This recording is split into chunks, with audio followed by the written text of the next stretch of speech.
Welcome to the Jeff Canada Show. But if you're going to get your feelings hurt, you might need to turn this shit off.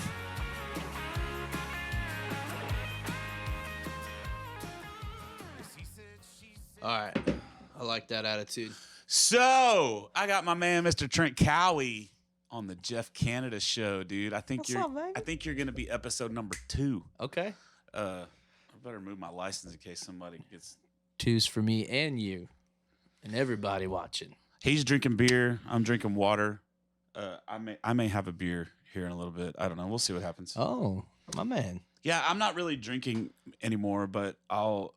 Like when I was in Florida the other day, like I had a margarita once, and I think I had a glass of wine with Candace, and then I got a Captain and Diet and had like 2 sips of it and poured it out. Didn't even want it. Yeah. I just don't want to drink anymore. Yeah. Like I don't mind having one, like in a celebratory way, or like hanging with a buddy and drink a beer.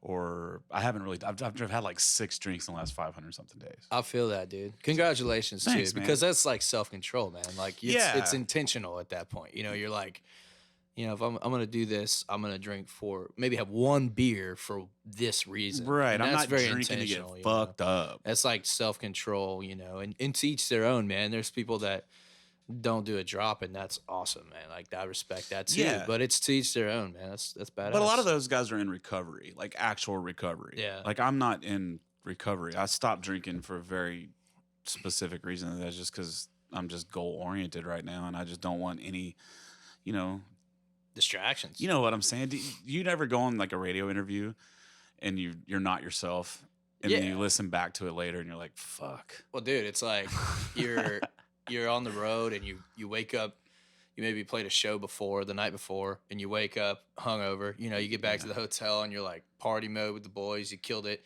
And then you wake up the next day and you're like, shit, I got work to do. And I'm driving to the next town to do a radio interview, and you're like, man, I'm not here. Yeah. And it totally sucks. Yeah, but really for some reason, you're just like, let's party. You know? Yeah. So, nah, dude, I get that. 100%. That's kind of why I did. I mean, and you also know me. Like, I'm a lot. like I'm a lot if we're just, like, I'm a lot just hanging. Yeah. So when you start adding... I got about 2 hours here before I got to leave. I think that's all the tape we got. But you know what I mean? Like, whenever you're... like... You get me if you've been around me when I'm hammered, and it's love fest, bro. Like I don't get it. I don't aggressive. I'm not dude, like an my favorite memory. Of, oh shit! Here we go. One of my. Well, Dalton couldn't give me very many memories. Let me just say one of my favorite memories was it was the Charlie Diggs Lake Mullets and Mohawks. Lake Bash. Yeah, I wasn't even drunk that day. Yeah. Okay, never mind. But yeah, that's still a good memory. But I was crazy. My boy was running around, crop top. What was it, your own shirt? Yeah. Jeff Canada shirt, crop top. Yeah. Freaking short ass, chubby fucking swimsuit.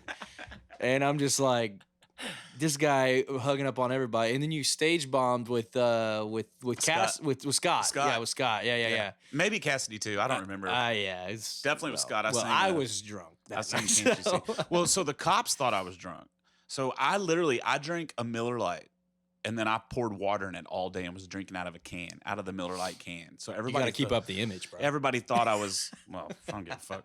Everybody thought I was like cranking down beers. Even Candace thought I was drunk. So we had only been dating for like a week or 2 weeks then. Oh, she didn't know what the hell she signed up for at that point. And she thought I was drunk. Well, when I went to leave, a cop pulls right up to my car. He's like, I can't let you leave. And I said, why? He goes, dude, you're fucking a madman. Like, you've been drinking all day. You've been running around here acting like a fool, and you want me to let you drive? I was like, bro, I'm not drunk. He goes, there's no way. There's no way you're not drunk. You're like, no, you don't have jurisdiction over my my actions right now. You need to call a psychiatrist. Is what it ain't about me being drunk, bro. This is just me.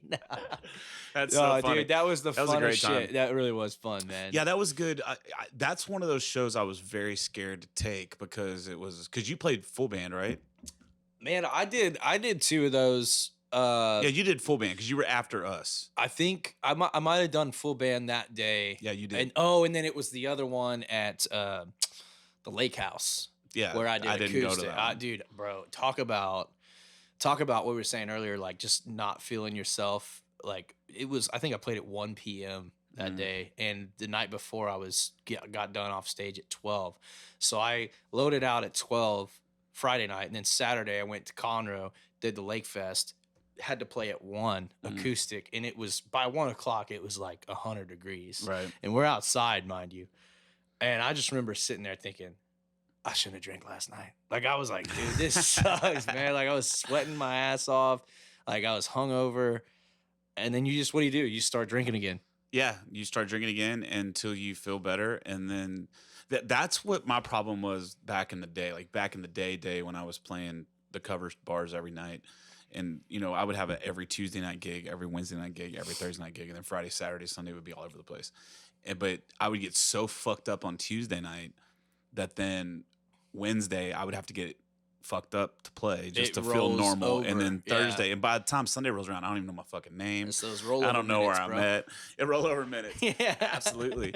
But it's a weird deal, man. Because perception is reality, right? And so all these people have this perception, like this. There was some dude that was talking to my roommate the other day, some fat fuck running his mouth, and was like, "Oh yeah, Jeff Canada shows up to places fucked up and all this stuff, dude." I never, ever, ever in the well over 4,500 shows played, maybe close to 5,000 at this point. I never showed up drunk. Yeah. Not one time, not one single time. And out of all those shows, I can count on 2 hands, probably 10 times where I was probably shouldn't have been up there playing because I was too fucked up. But 10 shows out of 5,000, 4,500, Right. whatever. And then there's 3 times where I was too fucked up to continue. And one of those was the last time that I drank, which was at the Houston Livestock Show Rodeo. Oh, 2 years ago. that's the birthday jam for me, man. Yeah, I did that year before last. Yeah, Yeah, 2021. 2021. Holy shit, dude! Time Yeah, flies. with who was on that? It was me, Susan Hickman, and Heather Raylene. Was Heather on that? I thought it was me, Susan, and a dude. Brandon Smith. Brian, I don't remember. It's your birthday. Yeah, dude, and you know what? I love that I don't remember because that means we've had so many of them, and that's cool, man. I love doing it every single year, and I love having everybody out. August 12th, dude, Sawyer Park's coming up quick. It's like in 10 days. Yeah, I know. I don't think this will be out in time, but I've definitely been pushing it. We'll just know that it was a great time. But yeah, dude, no, good times, man. I've been getting back to the music lately, dude.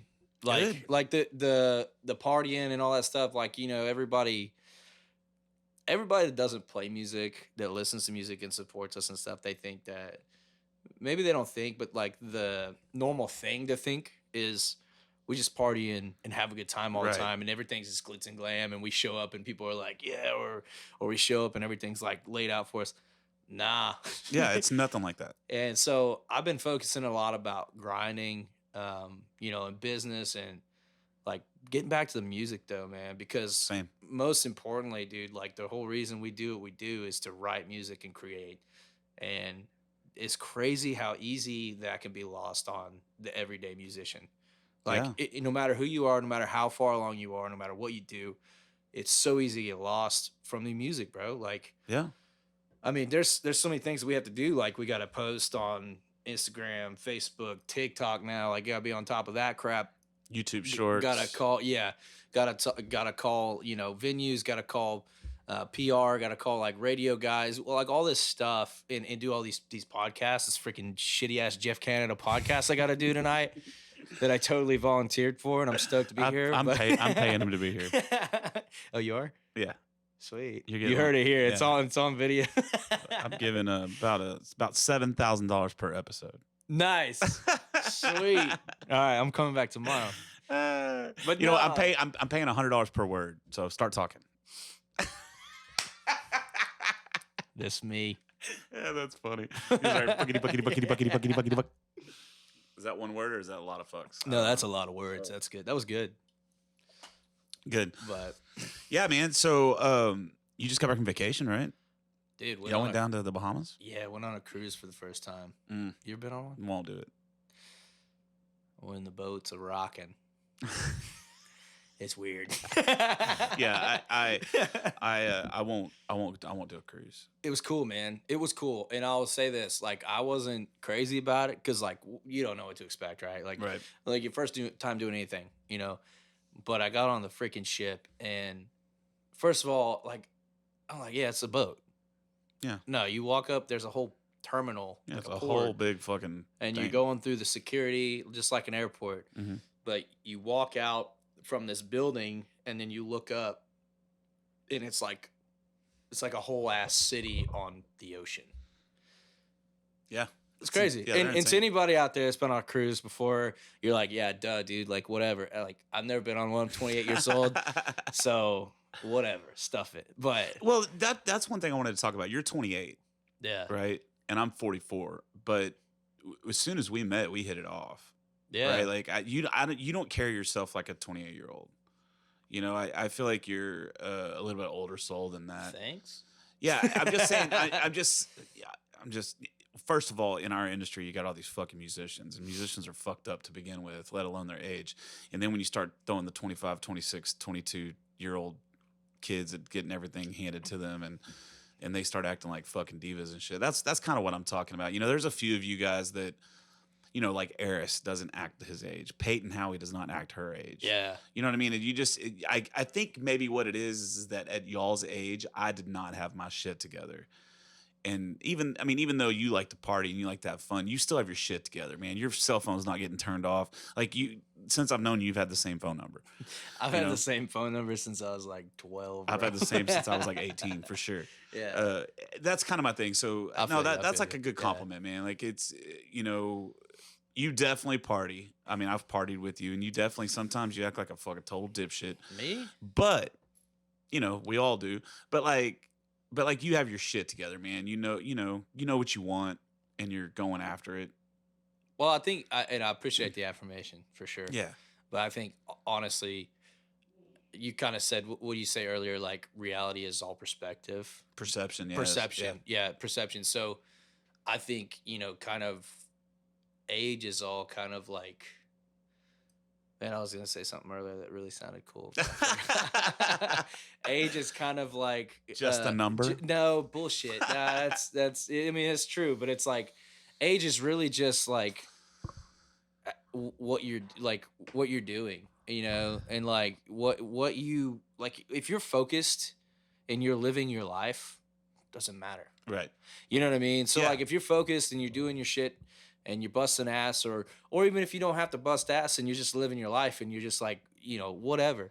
Yeah. Yeah, it's all relative. You know, age is relative to how you act. You know what I mean? Like, I don't know. Yeah, it's Maybe not I'm so saying much that. the See, wrong I way, have to but- jump Philip's ass all the time because he'd be like, man, they're just a kid. They don't fucking know. I'm like, no, fuck that, dude. Like, age, it's not so See, much that's that. what I'm saying. Yeah. It's just like, and maybe it's just surprises me after dealing with musicians for the last 20, 25 years. It surprises me whenever I see someone like you or Peyton or some of these younger cats that just, I don't know, man, you just have your shit together and it's cool. Dude, Peyton, I got a lot of respect for her. Yeah, she's great. She's a female artist kicking ass. Yeah, she is. taking names. She's awesome. Yeah, she's on the track. I was watching her video the other day. She released the orange. What was it? The orange. Yeah, man, that song, like the whole way she's doing all that is awesome. I love to see that. So to your point, Yeah. yeah, She's 100%. pushing for sure. Yeah, You know, and that's something else that's cool is, you know, there are some of us that are like doing everything we can do to push ourselves as an artist, right? And then I was talking about this with my kid's baseball coach earlier. Actually, there are some of us that are like I sacrifice everything for this, like everything. I don't fucking have anything. Everything I have is tied up in the music. yeah, And every spare minute is trying to figure out how to get a little bit more, gain one more fan. And so we're on this whole thing that we're doing, and then you got these other musicians. We know a ton of them. yeah, They put out a new song every 6 months. There's no real rhyme or reason to what they're doing. They're out getting fucked up every night. But then they wonder why they're not getting the spots on the festivals or they're not getting the spots on the bills. And guys like you and me and Peyton, we're lucky. yeah, You know what I mean? yeah, And it's like it's the same thing with my kids' baseball team. They got kids that, you know, like Brody, he eats, sleeps, and breathes baseball. And when he's out there, you can tell when he's on the field that, Yeah. you know, he's athletic, of course, but you can just tell like he knows the game in and out and he Yeah. knows where to be. And you got these other kids that aren't, or their parent, or they to miss practice. but they want to pretend like they're the same level, and they're just not on the same level. And it's not to put anybody down. It's kind of like knowing your role, knowing where you're at. Yeah. Yeah. Dude, that's a good conversation. That's a good hit too, because I'll bring up something kind of controversial. Musicians, whether you're a player or a songwriter or whatever, like musicians in general that are gifted with talent. You see the same thing in sports. You see the same thing on, like, high school football teams. Some quarterbacks or some running backs, they're just gifted with quickness or the ability to throw the ball. Some musicians are gifted with the ability to write a song or sing really freaking good to where you're like, dude, he don't even need an instrument, or whatever. Yeah. There's that. And then there's people that aren't gifted, but they bust ass to be. Right. So that, and I'm like, yeah. I mean, this guy. Yeah, I mean, dude, we're both gifted, but you know what I'm saying? Like, it's so crazy, man. There's so many people out there doing things in life in general, and this is crazy. I'm getting like big on it, but like just in like football, baseball, freaking scholastic shit, school, music, instrumentation, whatever you do, if you're good at it, be better. Yes. If you're like, be better. Right. In anything you do. And you don't have to be better if you don't want to be, but know where you fit, right? Know your role. Right. Just exactly what you said earlier. Know your role. Know where you're at. Because we know those guys. We all know those guys Yeah. that think they're here. Yeah. And they act like they're here all the time. And everybody wants the thing. We want to be there. We want the thing. But my thing is, I always feel like I'm here and I'm trying to get there. Yeah. Which makes me push and push and push. If you already feel that you're here, whether you're here or you're not, where is there to go? Yeah. Where are you growing? You're not going anywhere, dude. Yeah. You already think you're cream of the crop. So, like, I don't know. I mean, I like to just humble myself a lot as much as I can, just so I can be like, if I'm feeling cocky, dude, I'll go like Facebook Live. Like if I'm like, dude, I'm blowing up right now. I got this fan base. I'll go Facebook Live and I'll be playing to like 3 people. You know what I mean? And you'll realize real quickly. You're like, shit. Yeah. Back to reality. Or even better, go do a ticketed event in a market that's not your market. Oh, just like in freaking San Saba or like East freaking Boondocks where you never. Or played even before. like, I mean, we live over here on the north side, but even like if I play a show, if I do a ticket event in like Kemah, I'm not gonna have, I'm gonna have 20 people come out and play to see me play. Dude, I will say, man, like it's kind of weird, because Houston's so big. Yeah. You get like you kind of wonder where the market ends and begins around here. Yeah, I don't look at it that way. I kind of look at it as the sides of town. Like you got the north side, because Kinda they're like completely quarter it separate. up. They're completely Yeah. separate. I mean, because even Cypress is a whole different world than the Woodlands, and Yeah. Baytown's a whole different. You gotta look world at the, than like you that, gotta look at the so. people. Yeah, You that's gotta how look I at the look at it. demographic. Yeah. Not like the population, but the demographic of Right. like if you're going to a blues town, you're not gonna, Yeah. Yeah. Yeah. If you're going to a hip hop town, you're not gonna pull.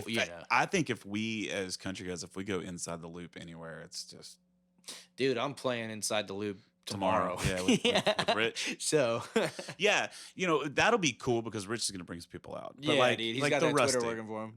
like the rustic. Yeah. I'm not talking shit about the rustic. So if you see this and you send it to them, don't. But like the rustic's a really cool venue, and the way they have it, like, have you played the rustic? I've been there. Yeah, Never so, played it. Yeah, so when you play, I've done like 3 or 4 shows at each location, and like they have a green room, and they have a sound tech, Yeah. and they have all Been the in the green stuff. room, yeah. But the nice. problem is, dude, out of the 6 shows I played there or so, I bet I had maybe 3 people clap all 6 shows combined. Right. Because they're just the people down there in like Midtown or downtown. They're not.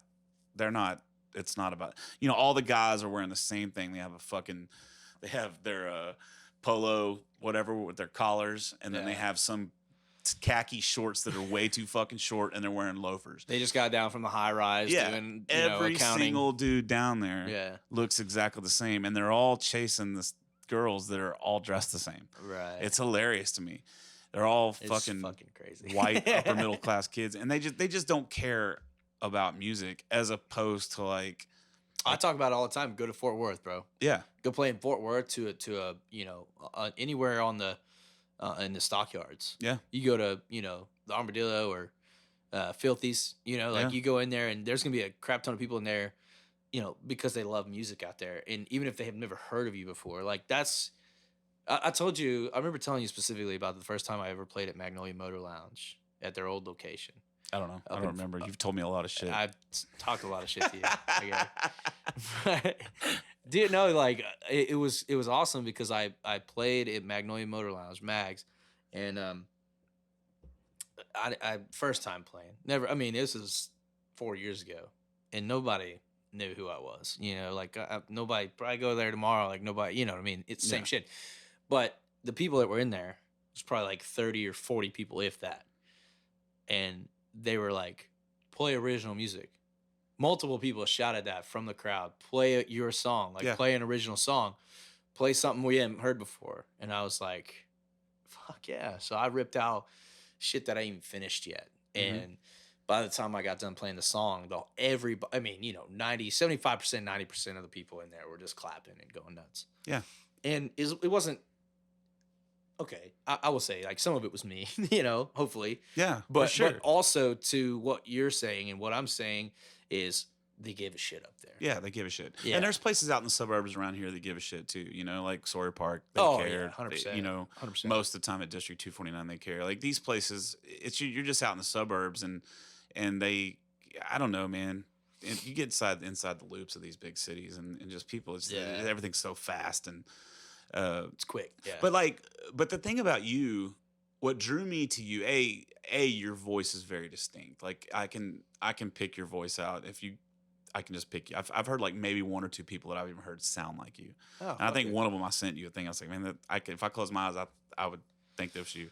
And they're all good people. Call my people to go take care of that guy. Yeah, go take him out. But so you're. Like your voice is very distinct, but you also, man, you know how to command the stage. Like that's another huge difference that I notice from now that I'm touring kind of full time and like playing all over the place, and I'm doing a lot of these song swaps with people and watching. I'm opening for a lot of bands, or bands are opening for me, or whatever. So I'm seeing a lot more musicians play than what I used to back when I was doing the cover thing. Yeah, and there are some of us out there, and I'll put myself in there because I think that's one of my strong suits, and that we command the stage. Like the stage is ours, and we look like we belong there. We play guitar like we belong on guitar. We're not just kind of like barely strumming. And I'm not talking crap about a lot of you people that were only singers and now you're starting to play guitar. Keep doing that. Keep doing it. But the only way to get there is for stage time.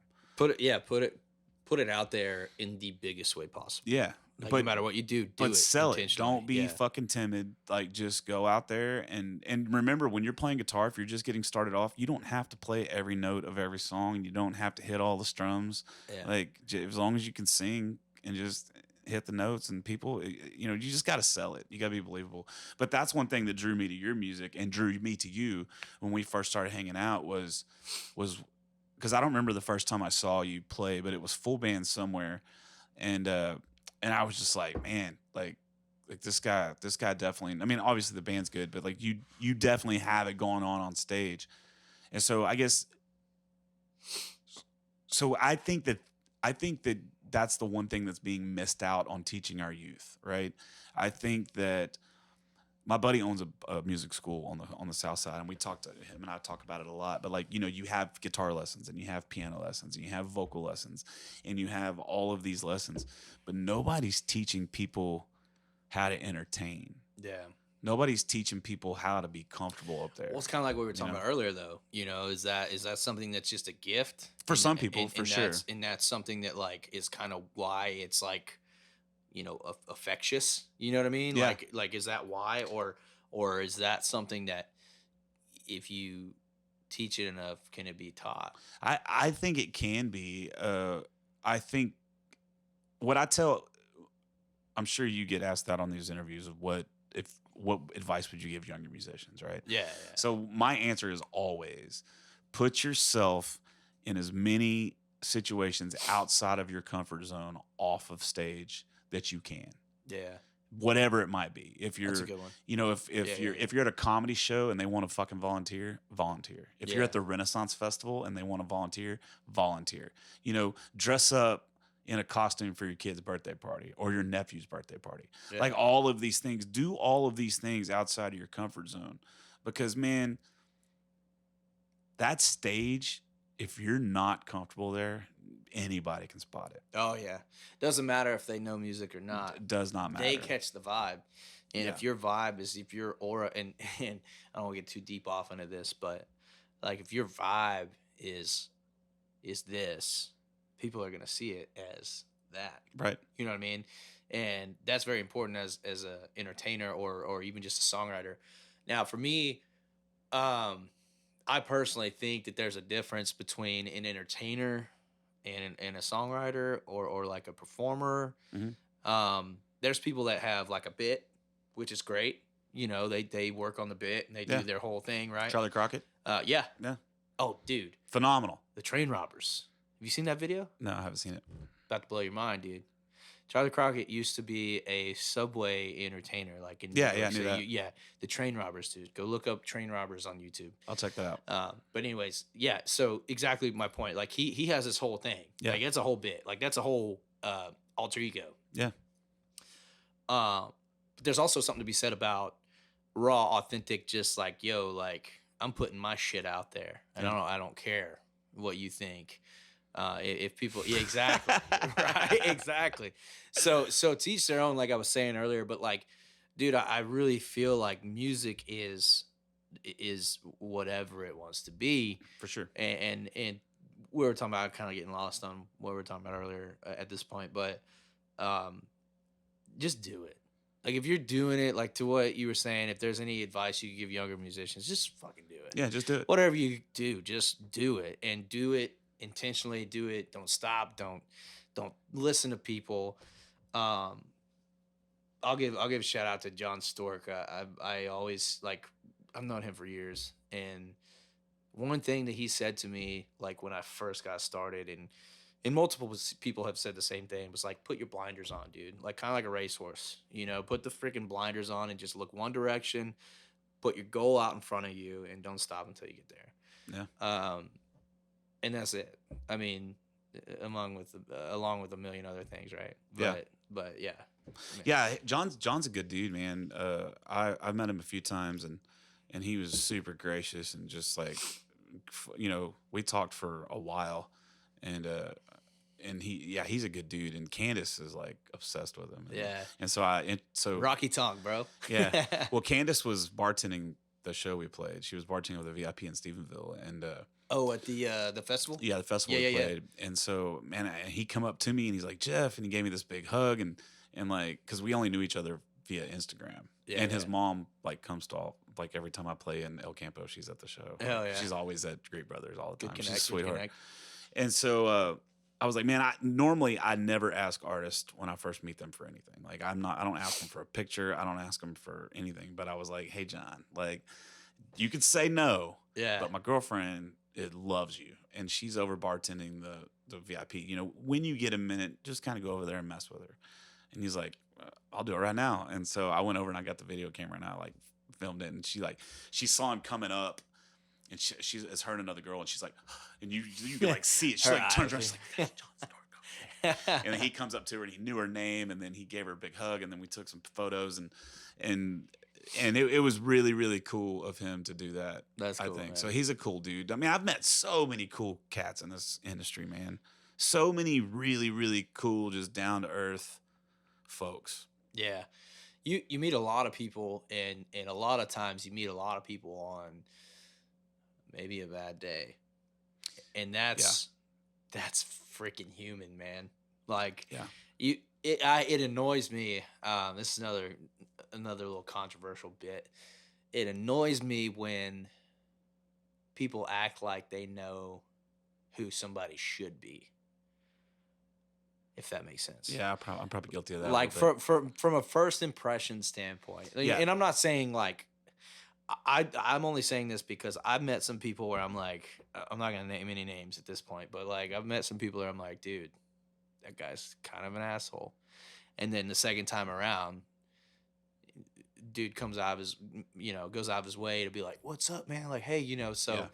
so, dude, everybody's freaking human, man. Like people are good people until they really, really do something that's Yeah. bad, right? Yeah. It's not all like hearsay all the time, like people think it is. Like, dude, make your own opinions about people. That's all I gotta say. Yeah, and that what's really funny is there's a guy, I won't say his name, but when I was first met John Stork, I was worried because there was a certain someone who kind of said some shit about him and or told me what to expect or whatever, and so I kind of had this like predisposition of what to expect. Right. I didn't let that affect the interaction at all, but it was just like I was just kind of like I don't know how he's gonna be, and he ended up being one of the coolest people ever, and I don't talk to that guy who told me that anymore. That's usually You know how what I it mean? goes, Yeah. right? Yeah. And there'd been a couple issues, and I don't, I'm not here to trash anybody, so I'm definitely not gonna say any names either. There's been a couple issues of guys acting like, I don't know, man. There's certain guys out there like Shane Smith, like Kevin Fowler, Just overly, just so friendly, Neil just McCoy, great guys. Yeah. Scott Brown, like just dude, love just that dudes guy. that will literally.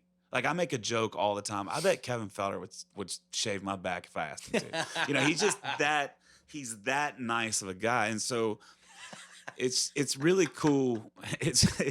It's really cool to meet those people out on the road and have a good time. Or like I opened up for Little Texas not too long ago. Okay, hell yeah. And man, I talked with them for like an hour after the show, and they were just so gracious and just gave me pointers and they're so humble and are like, Right. we don't even know why we're here. Like we don't, you know what I mean? And I think that's kind of what I was talking about the folks that when you think you're here, right? When you think you're here and you're looking down on everybody and Where there's else is nowhere there to go? where is there to go? Yeah.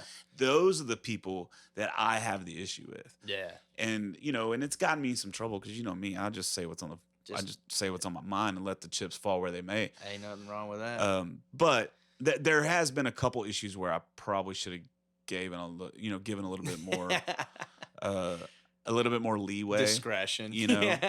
But I just kind of live in this world where when you're on our level, I'm not talking about the, creeds of the world, like those guys can get away with acting however they want to act. I'm talking Motley about Crue, but when you're on Pantera, our level, man, it's really, we can't really afford to have a bad day. And I'm going to give you a prime example. Sorry, Will, I'm going to bring you up on this one. Don't hate me if you hear this. You won't hear it anyway, but whatever. So William Clark Green, man, like you've met him. You've opened up for him. Yeah. I've opened up for him. I've met him. Like we've had great conversations with him. We hung out the night you played with him on his bus. And like he is another one of those dudes that's super cool and will give you like he's always cool with the audience. He's always cool. Super laid with back, everything, right? yeah. Like he's just a really cool dude. Pretty funny too. But we played a festival with him, with Gary Allen last year, or the year before. I can't remember. July 4th Fest. Yeah, right? 4th Fest. Yeah, 4th. We were on that too. And like yeah. He never got off his bus. He never. They had to take the guitars to him to sign them and all that stuff. I will say this. I know he was going through some shit, whatever shit that was. I don't know nothing about that, but I will say this. Whenever I got there and I got out of the freaking truck, I was sweating my ass off. It was 110 degrees. Yeah, and he was cool. I saw him backstage. He gave me a hug or whatever like that. He was himself. But then there was a lot of people who were like, is he going to come out and sign merch or whatever? And so Hey, I just remember there are a lot of gives a people. shit I if he just does or doesn't. right. Yeah, you know I what I just mean? remember Like- a lot of people being like, like, what the fuck? And Why? so- Why does he owe that? but I like know, he, but you I know know, that's not him. That's a prime Exactly. example of what we're Yeah, talking about, exactly. right? That's I was using that as an example yeah. of sometimes you just have, and I don't know what was going on. He was still cool to me, and it was just from people talking. And But it's human, bro. It's like Yeah. the people expect so much from you, and they expect you to be like, oh, you played this show, you got to do everything we want you to, yeah, bro. do you have those fans that show up to your show and right when you see them, you're like, fuck? Oh yeah, Do you have those? I have a list. Yeah, I don't have a list because I don't know their name because I haven't talked to them enough. But I have a mental list. It's like a Rolodex in my brain of pictures of people that I'm like, and it sucks like, because you yeah. want to give everybody equal time and you want to hang out and you want to be cool, but man, it's like some people are just energy sucks. social cues are important. Yeah. Like if I'm sitting there saying like, damn, that's crazy. Yeah. No way. That's crazy again. I'm not listening to you at that point, bro. Like, you know what I mean? There's a certain amount of like, damn, that's crazies before you should get the hint. You know what I mean? And that makes me sound like an asshole, but really, No, some people are some people are exhausting, man. And I'm exhausting at times. Energy I'm suck. not even saying like, I'm not even saying that like whatever, but dude, you know, like it's like, bro, yeah. I have some people that have to comment on every single You got some thing Facebook I trolls? post. Whether I'm not even talking about trolls. I'm just talking about they have to comment on every post I post, every Instagram, Well, you signed up for that, buddy. every story, and it's like Jesus, man. So I don't know if they're stalkers or what they are. If they're just it's just weird. And so from our perspective looking out, like I said, for me, you know me, dude, I want to meet everybody and I want to hang out with everybody. And you're not seeing me hang out backstage at a festival. I'm out with the crowd and partying. You're out in the crop top and stuff. Out in the crop top shit. And so I don't know. I was just kind of wondering if it's just a me thing or if you have that same kind of. Dude, I think honestly, dude, I think entertainer, artists or not, I think everybody has those people. Yeah. And if you don't, like, great for you, great for you. But Or you're probably not very good. And not even that. It's just like, dude, maybe you just don't talk to enough people or whatever. Maybe you don't, and that's cool too. But yeah, dude, oh man, my social battery, man, is usually pretty juiced up. Yeah. Like at the start of the day, and I can get away with doing a lot of stuff until. I don't know. Do you feel this way whenever you go on stage? Do you feel like you use a lot of that energy? Like you leave it all out there? Oh yeah. Oh, for sure. Because that's when it gets me. Like the people we're talking about, that's when it gets me. It's like after the fact. Like after I come off stage, and people are like really excited, which I hope my show does that to them. I hope that my show does that to everybody, and everybody's just like hyped up and want to come just like high five and yeah, dude, great to see you. I wish I could be like, great to see you to everybody to their face. My social battery is non-existent after a show. Oh, really? Because I leave it all out there, dude. Yeah. And it's tough. It really is tough. And it's like it's kind of a thing that a lot of people don't understand unless it's like you or me or you know what I mean? Like, for sure. Because when you go up on stage, man, you really have literally everybody looking at you. And everybody knows you. And you know everybody there. Maybe not everybody. Maybe everybody in the front row. You've seen them before at least. And you have to act like you know them. Yeah. 100%. Right. And if you don't, there's those people that are going to get pissed off if you don't remember their name because you've seen them one time at a show 3 hours away by chance. And you know what I mean? It's like, dude, I don't know, man. Or because they follow you on Instagram, they think that you know everything about them. And dude, it's only gonna get worse because, dude, I'm not fucking famous. Yeah. Like, you know what I mean? Like, I'm not, I'm not Cody Johnson or fucking, But yeah, for me, my problem is I like to talk to people so much and I like to hang out so much that if I'm like at a show where I have to be there at like 4 and I don't go until 10 or whatever, a lot of times I'll blow my voice before I even go on stage. And so halfway through the show, I'm like, fuck, dude, my voice is wrecked. Yes. But once I get off the show, I don't really run out of energy. You know what I mean? I'm kind of always going. Like I said, I'm alive. I see. Like for you. Yeah, like I run my mouth all the fucking time. I just can't help it. Like it never stops. And so, I mean, I could change a fucking tire with my tongue probably. I'm so fucking strong there. Damn, you know what I mean? Bro. So I'm just saying, it's like, I'm always on. Like I'm always there. There's never a time when I'm not on. And so that really, the social battery, but it's just, to me, it's just individuals, man. It's just, there's just some people where I'm like, I do not have time for you right now. Yeah. And you don't want to say that. You don't want to be a dick because these people paid money to come see you play, and you love that and you appreciate that. But it's like, man, I'm fucking wrecked. Yeah. Yeah, it's crazy, man. Like I on the flip side of that coin though, I was in Bucky's the other day. Off Fuck 290. Fuck Bucky's. Yeah, so I thought you'd like that. Honestly, bro, I was in my head when I was walking to Bucky's, like walking inside, I saw the beaver. I wanted to take a selfie and be like, "Yo, Jeff." Well, I get them. I get like 3 a day. Yeah. So that's why I didn't do it. But I walk in there and I'm just thinking, like, I think like Parker McCollum was on the radio. You know, they play music or whatever. And I was like, man, that's cool. You know, I'm always inspired to like walk into a place and hear my song or something. Yeah. You know, because that's a goal. You know, it's like it's kind of like a thing. Well, I walk in there and I'm grabbing. We're going to Austin. I was playing a show out there. So I don't remember where I was. If I was in Luling or no, I was off. It was in Waller. Anyways, I walk in there. I'm at the beverage section, get a little roadie, you know, and I turn around, and this dude's like, "Yo, Trent," and I'm like, "What?" And I'm expecting somebody I know now. Yeah. And he's like, "Hey man, I know you don't know me, but dude, I saw you play at Montgomery something like that," and I'm like, "Oh, no shit, That's man. rad, Hell dude. yeah, man. That's great to see you, man. Like, what's your name?" He's like, his name is Rip or something like that. And I was like, "Oh, that's cool. You know, great to meet you. I appreciate you for saying hello." Yeah. Because that feeling was badass. Right. Like, I walk in there and I'm like, man, it'd be cool one day. I'm hearing Parker McCollum, like, dude, it'd be cool if one day my song would play in Bucky's, you know, everywhere. And then I turn around and somebody recognizes who I am. Yeah. No, For doing what I that's did. it. That freaks me out all the time. Fucking man. wild, bro. Yeah, I remember when I was at Steamboat this last. It'll never year. get old. Yeah, never. When I was at Steamboat last year, I was walking around on the mountain. And now, granted, a lot of people there are Texas, you know, but dude, I got stopped 8 or 10 times. Just Bree Bagwell was playing on the main stage, and I was kind of out just walking around, and I got stopped like 8 or 10 times, and people want to take pictures of me. They knew who I was, and I was like, Hell yeah. man, I'm in a fucking different state. This is crazy, Right. You know, I don't know. I can't imagine how guys like Zach Bryan or those dudes.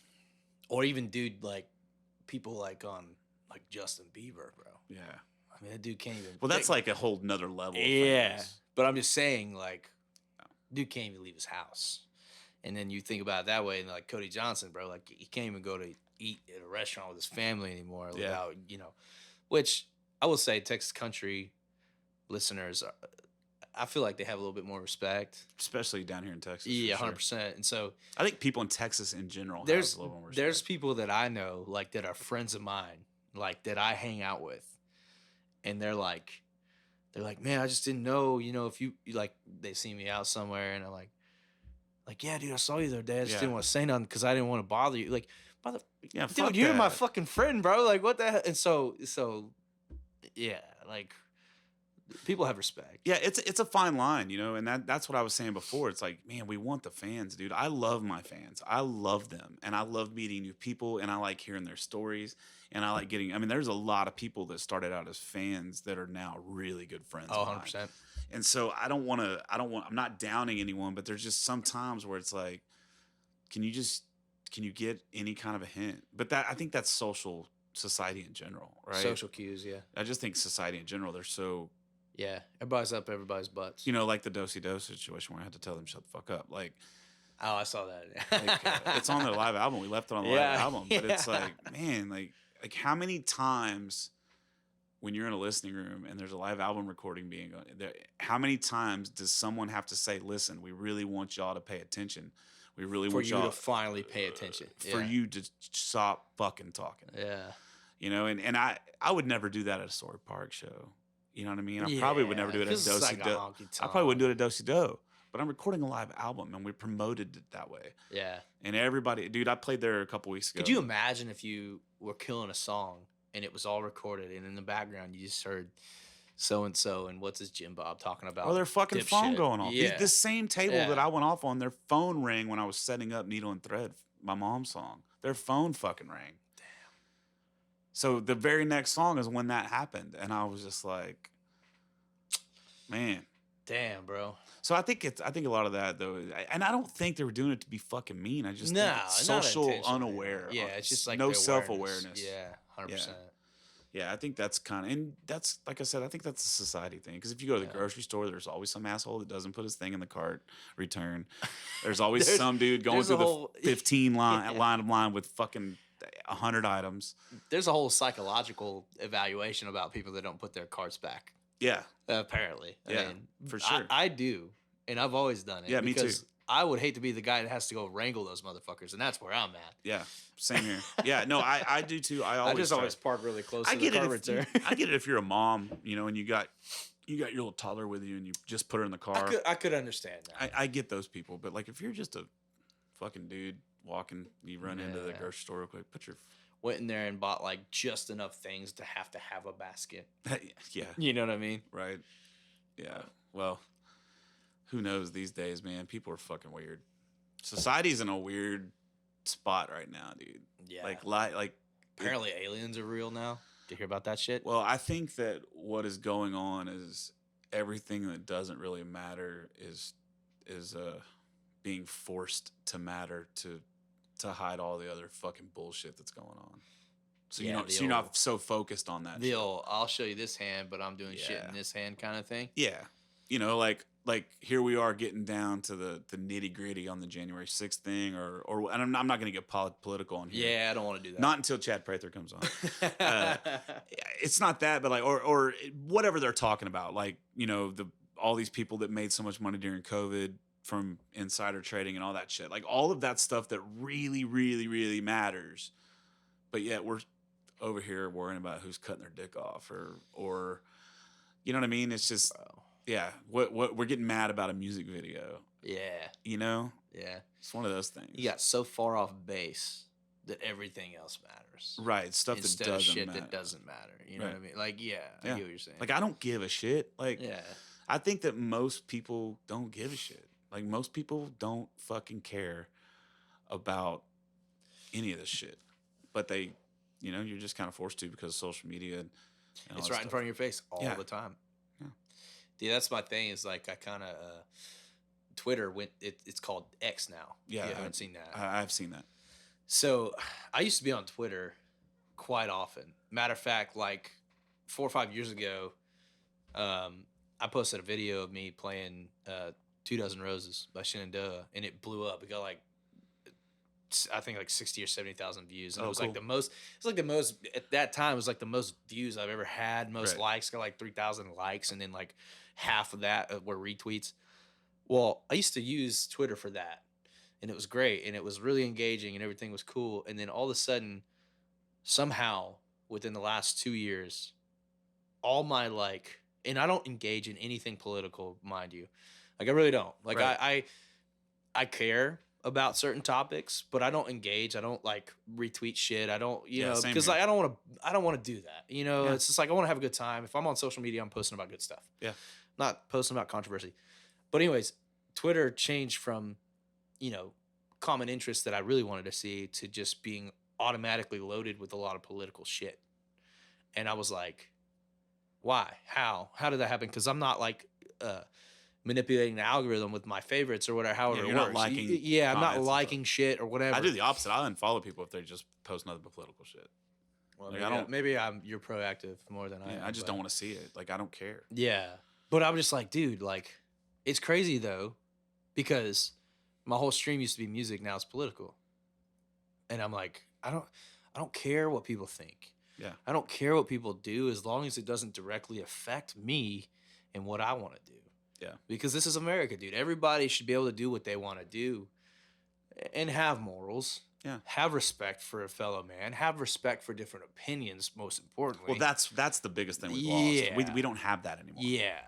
But Like, that's gone. we said we weren't going to get political, so Well, I don't think that's a political thing, though. I think that's just a human thing. a Like, morality thing. yeah, I just think it's a human thing. I think if any time that you look down on someone else because of their beliefs or their color or their orientation or whatever, if you're looking down on someone, you're judging someone. Yeah. And it's just it's all you see now. It's crazy because you get this term racist is thrown around so easily, so easily. And it's like, well, you're fucking coming down on this side, you're looking down, you're calling them a piece of shit because they're calling this other group a piece of shit. Yeah. You know what I mean? It And so reminds me of that. ding, ding, It ding, reminds me of ding. that Spider-Man meme. You ever seen that one where it's all 3 different Spider-Mans? It's the cartoon, and they're all pointing at each other. Like, Oh, no, I haven't seen it, but yeah. they're like, "Oh, who's Spider-Man?" It's like, dude, you're all doing the same thing. Right. At that point, you're all doing the same thing, and everybody's being an asshole. So Yeah. just It's crazy. just stop. You know, be Yeah. a human. Have some empathy. Have some respect. Have Yeah. have some give a shit in your blood. And if it doesn't affect you, don't let it affect you. Mm-hmm. Right? I mean, Oh, you're preaching to the choir today, like bro. just don't let it affect you. Don't let other people's shit ruin your mood, bro. Right. Your feelings are your responsibility. Yes. 100%, dude. You can't get mad at something Preach that it. somebody did, bro. Amen, brother. Because the way you react, guess what? If you react the wrong way to somebody, then that's your problem. Right. See what I'm saying? Yeah. Whatever other people do, own your shit, bro. Yeah. Take care of your business, and don't let your business harm anybody else. Absolutely, dude. We are the same. Fucking we amen, come down on bro. the same side of that. Yeah. I'm the same way, man. I think that we all just I think we just need a little bit more understanding, and that's part of the reason I wanted to start this podcast is because, man, I hope to eventually get some people on that seat right there that I don't agree with. Yeah. That'd be cool, man. I want to, or even someone I have. I mean, there's a particular musician on here in this town that I would love to have in that seat right there, and let's just have a fucking talk about it. Yeah. Because I think that's really where it is without communication, there's no gateway for respect. Yeah. You're right. You know what I mean? No. Yeah. Without conversation, Absolutely. if you don't have, There's not an opportunity to, Right. to respect anybody if you don't talk about your differences. right. Because how are you to know what somebody, feels if you don't talk about it? Yeah. And the most important thing is why. Understanding somebody's why is very important. Yeah. Because if they think differently than you, why do they think differently? And if somebody thinks differently than you and you understand their why, maybe you don't agree with it, but you can understand or you can respect the difference. Yeah. Or maybe you'll grow as a person. Maybe you will be like, maybe you'll be like, bro, a light bulb. You never know, man. That happens The to me all the time. conversation just needs to be had. That happens to me all the time. I'm not Yeah. even kidding. There are things that I have my mind made up on, and then I'll have a conversation with somebody who is on the other side of it, and I'll be like, damn, I never thought about it from that perspective. Yeah. You know what I mean? Yeah. And I think that's kind of what I'm saying. Like, we just need more conversation, more love, more empathy, more conversation, more understanding. Like, let's get to that world. Like, Right. how do we get to that world? And not even, let's fuck national, right? Like, let's not even talk about nationally. Let's just talk about our own communities. Yeah. Even let's just say the music community. How do we get our brothers and sisters that are in the music industry and the music to let's just be a little more understanding. Like, let's start there. You know what I mean? And I think that's kind of why I wanted to do this. I think there's a lot of people that have a misconception of who I am as a person. And I don't know why, because I'm fucking always the same guy. Like, I get that I'm too much for some people, and I'm, whatever. And that's fine. Totally cool. But I would definitely like to just, let's just have a conversation, man. Let's figure out, the Gotta Love Texas Music folks and their podcast. Oh, dude. They're so great. But Catherine, like, she was worried about meeting me and recording me because she thought I was going to be a fucking asshole. And now, now look at us. Now they're two of my best friends. We talk all the. I sent them a text last night. And they sent me. Man, like, I was a looking super forward to sweet doing text. their songwriter round in December or whatever. But I Oh. guess they changed venues or whatever. Oh, I You don't heard know. about that? Yeah, I don't know what's going on right now, But but they're They good. seem like great folks. They're good folks. I can't wait to meet them. I know that they were in town one time to record you, and you canceled on them. Yeah, because I was. because you're a dude, fuck up. That's why. Yeah, exactly. I'm a degenerate piece of shit.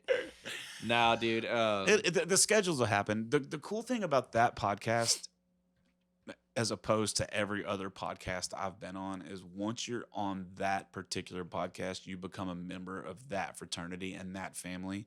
And those guys, like, that podcast single-handedly changed my mind about other musicians. Nice. Before I went on that podcast and before I became a member of that family, I was so used to the Houston musicians. I was so Gotta get used out to of Houston, that. man. I was just Gotta so get out used of to Houston. that cutthroat bottom feeder thing that we have to deal with. Dude, and, it's not even. We can get into this in a little bit if you want. but because you know what I got mean? a lot- yeah. But back to them. What I was saying about Yeah, them yeah, is yeah. like they like meeting guys like Chris Cunningham and Billy Joe Jones and girls, whatever, and Yeah, and she's all great. and all of these people that, man, dude, you go up there. Someone recently just had like when I went up there and played on a Tuesday night with Jeremy Bellamy for nothing. Just went up and just to meet him and hang out. Yeah, There hell was yeah. like 5 or 6 musicians from that community come to see us play. Yeah. Right. And then, or somebody recently just had a album release party somewhere. I don't know who it was. And they were talking about how there was like 7 or 8 or 10 musicians on a Friday night that stopped in there. That's dope. Like, you know, and before them, I didn't see that. Right. That never happened. It doesn't happen here. It does now. I mean, It's starting to happen. Like, dude, I'm not kidding. When I played Do Si Do on Sunday, you weren't there, but I'm just kidding. You were already in Miami already. yeah, I was out of the country, bro. Yeah. But man, like Orion was there. Orion and Mason opened it up. But man, like Wes Nixon showed up. Peyton Howie showed up. Peyton Riley showed up. Shane Ludwig showed up. Jack Nelson showed up. Oh, Like, shit, yeah. I'm just talking about, there was 170 tickets sold for the show total, and I guarantee at least 30 of those We're fellow musicians. were musicians. Artists, yeah. Yeah. And dude. It really made my heart, like, Ty Larimore was there. Oh, dude, Like, yeah. it really just, like, made my heart. Solid. And those people would be there. You know what I mean? Right. Like, those people all have that in their character. Like, It also supporting. It also Yeah. reaffirms to me that I'm doing the right thing. yeah. You know what I mean? You know what I love doing, bro? It's like just being there at a venue for an artist and paying the cover, even if you don't have to. Oh yeah. You know, because like Or merch. Yeah, or buying a shirt. Yeah. Like you even don't have to. Because like that kind of thing, man, it's like, dude, I'm not out here to get free shit because I know exactly what it takes to do that shit. So it's like, Yeah.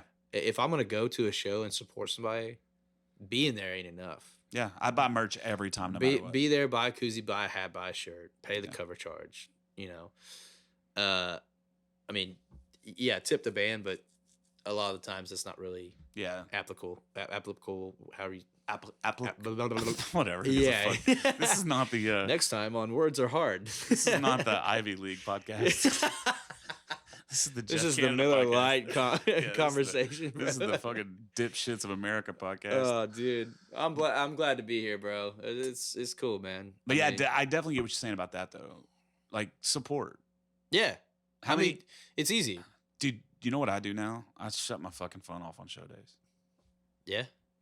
I tell my guys where to be, what time to be there, and that's it.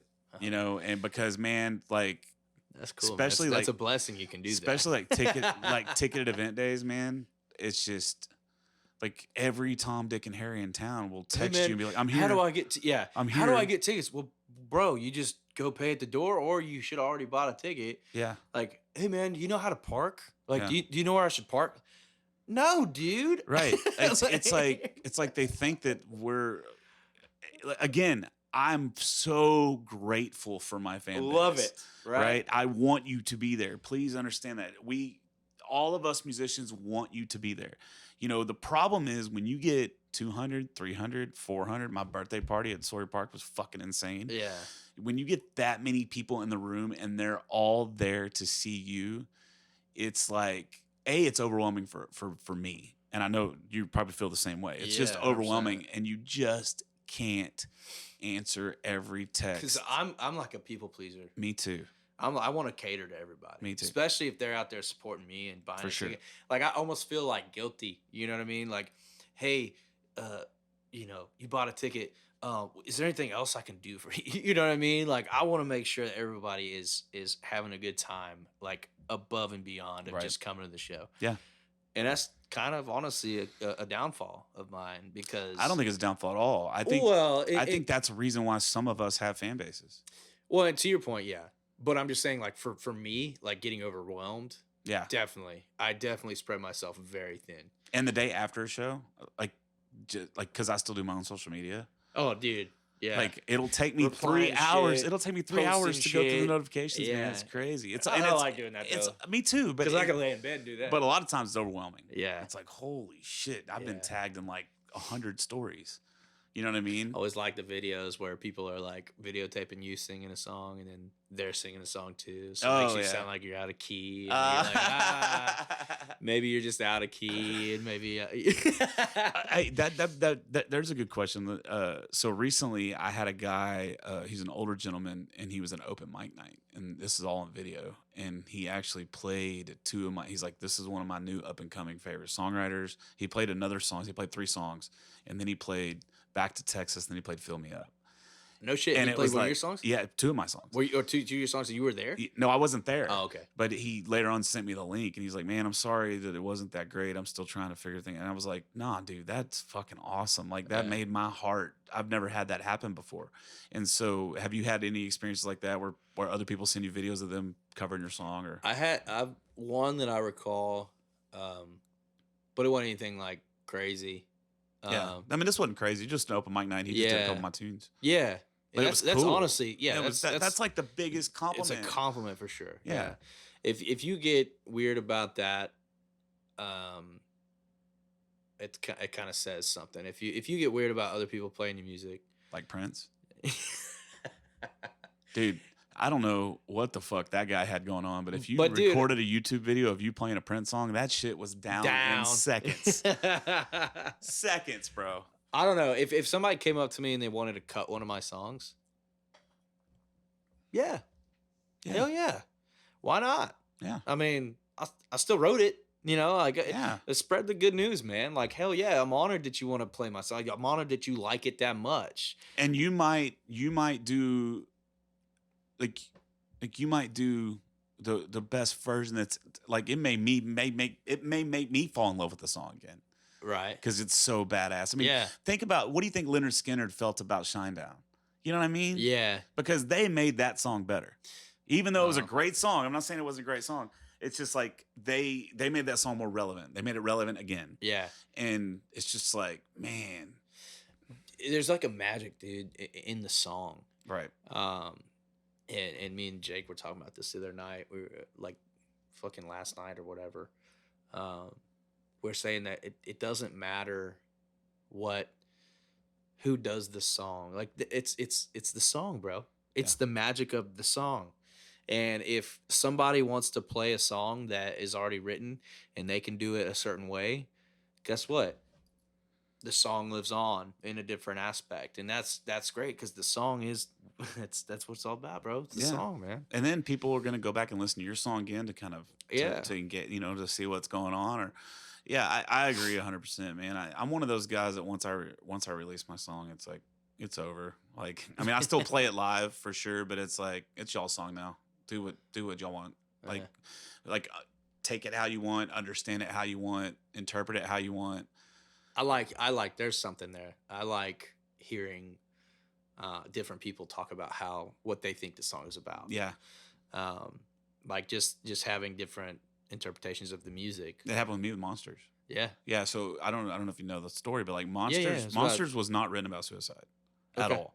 Monsters was written about, it was when I was in a really bad spot, really, really dark spot, but I was having these reoccurring dreams, like all the time. And sometimes in these dreams, I would know that I'm dreaming and I could do anything I want and I ruled the fucking world. And then sometimes they call that lucid dreaming. I don't know. I'm not a scholar, bro.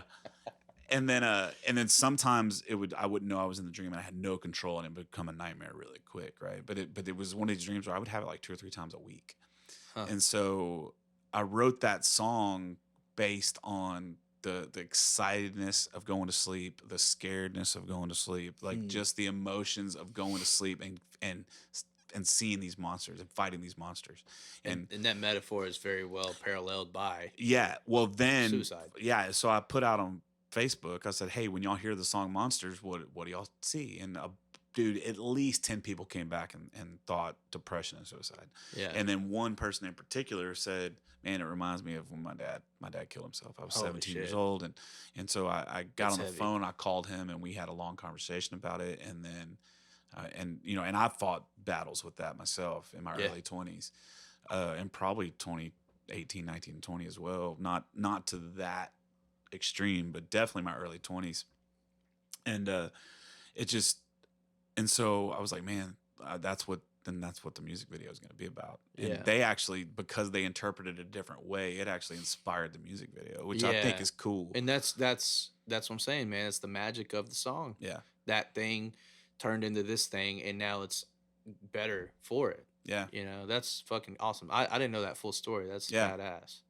Yeah. I mean, I guess not a lot of people. I tell it as often as I can, you know. I mean, Yeah. it's a longer one, but I just, man, it's like one of those things where my fans, friends, whatever you want to call them, they're such a huge part of my journey that I actually want them to be a part of the art and a part of the creation. Yeah. You know, I want 100%. to ask things like, hey, if you could write, one of the coolest posts I post, I do it about once every 3 months, is like, hey, if you could write a song right now, what would it be about? Or what would the title be? You know what I mean? Because it gives me ideas Yeah. for writing, but also, man, it brings your fan base in to be a part of what we're doing. Yeah. And I think that's important. And I think that's very important because people want to feel involved in every aspect of life. Like Right. if you're doing something, people want to be there with you, man, because people love you. People will share that same emotion whenever you put out that song, right? They feel it maybe in a different way, but it's the same emotion, same Right. depth of emotion at least. Yeah, for sure. To where like people want to be involved, and that's badass, dude. I like that. That's cool. It's a good way to do it, man, because a lot of people sorry. No, check you're one, good. two. No, you're good. They want that, you know, they want to be able to, and that's the whole reason I write my music is for, I want to say things in a way that maybe some people can't say.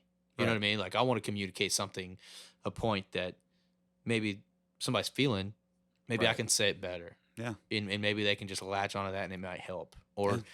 you know, talking about like the really deep stuff like that.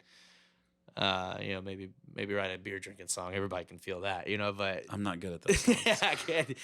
Yeah, that's another story. But You got the one that you recently just released, it's like a duet with Ben.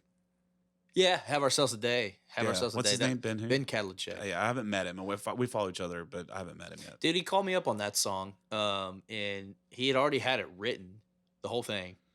And I was like, hey man, like, do you want me to like rewrite the second verse? He's like, tell you what, dude, just like write a verse and we'll see if it's better. And I was like, dude, okay, Yeah. challenge accepted.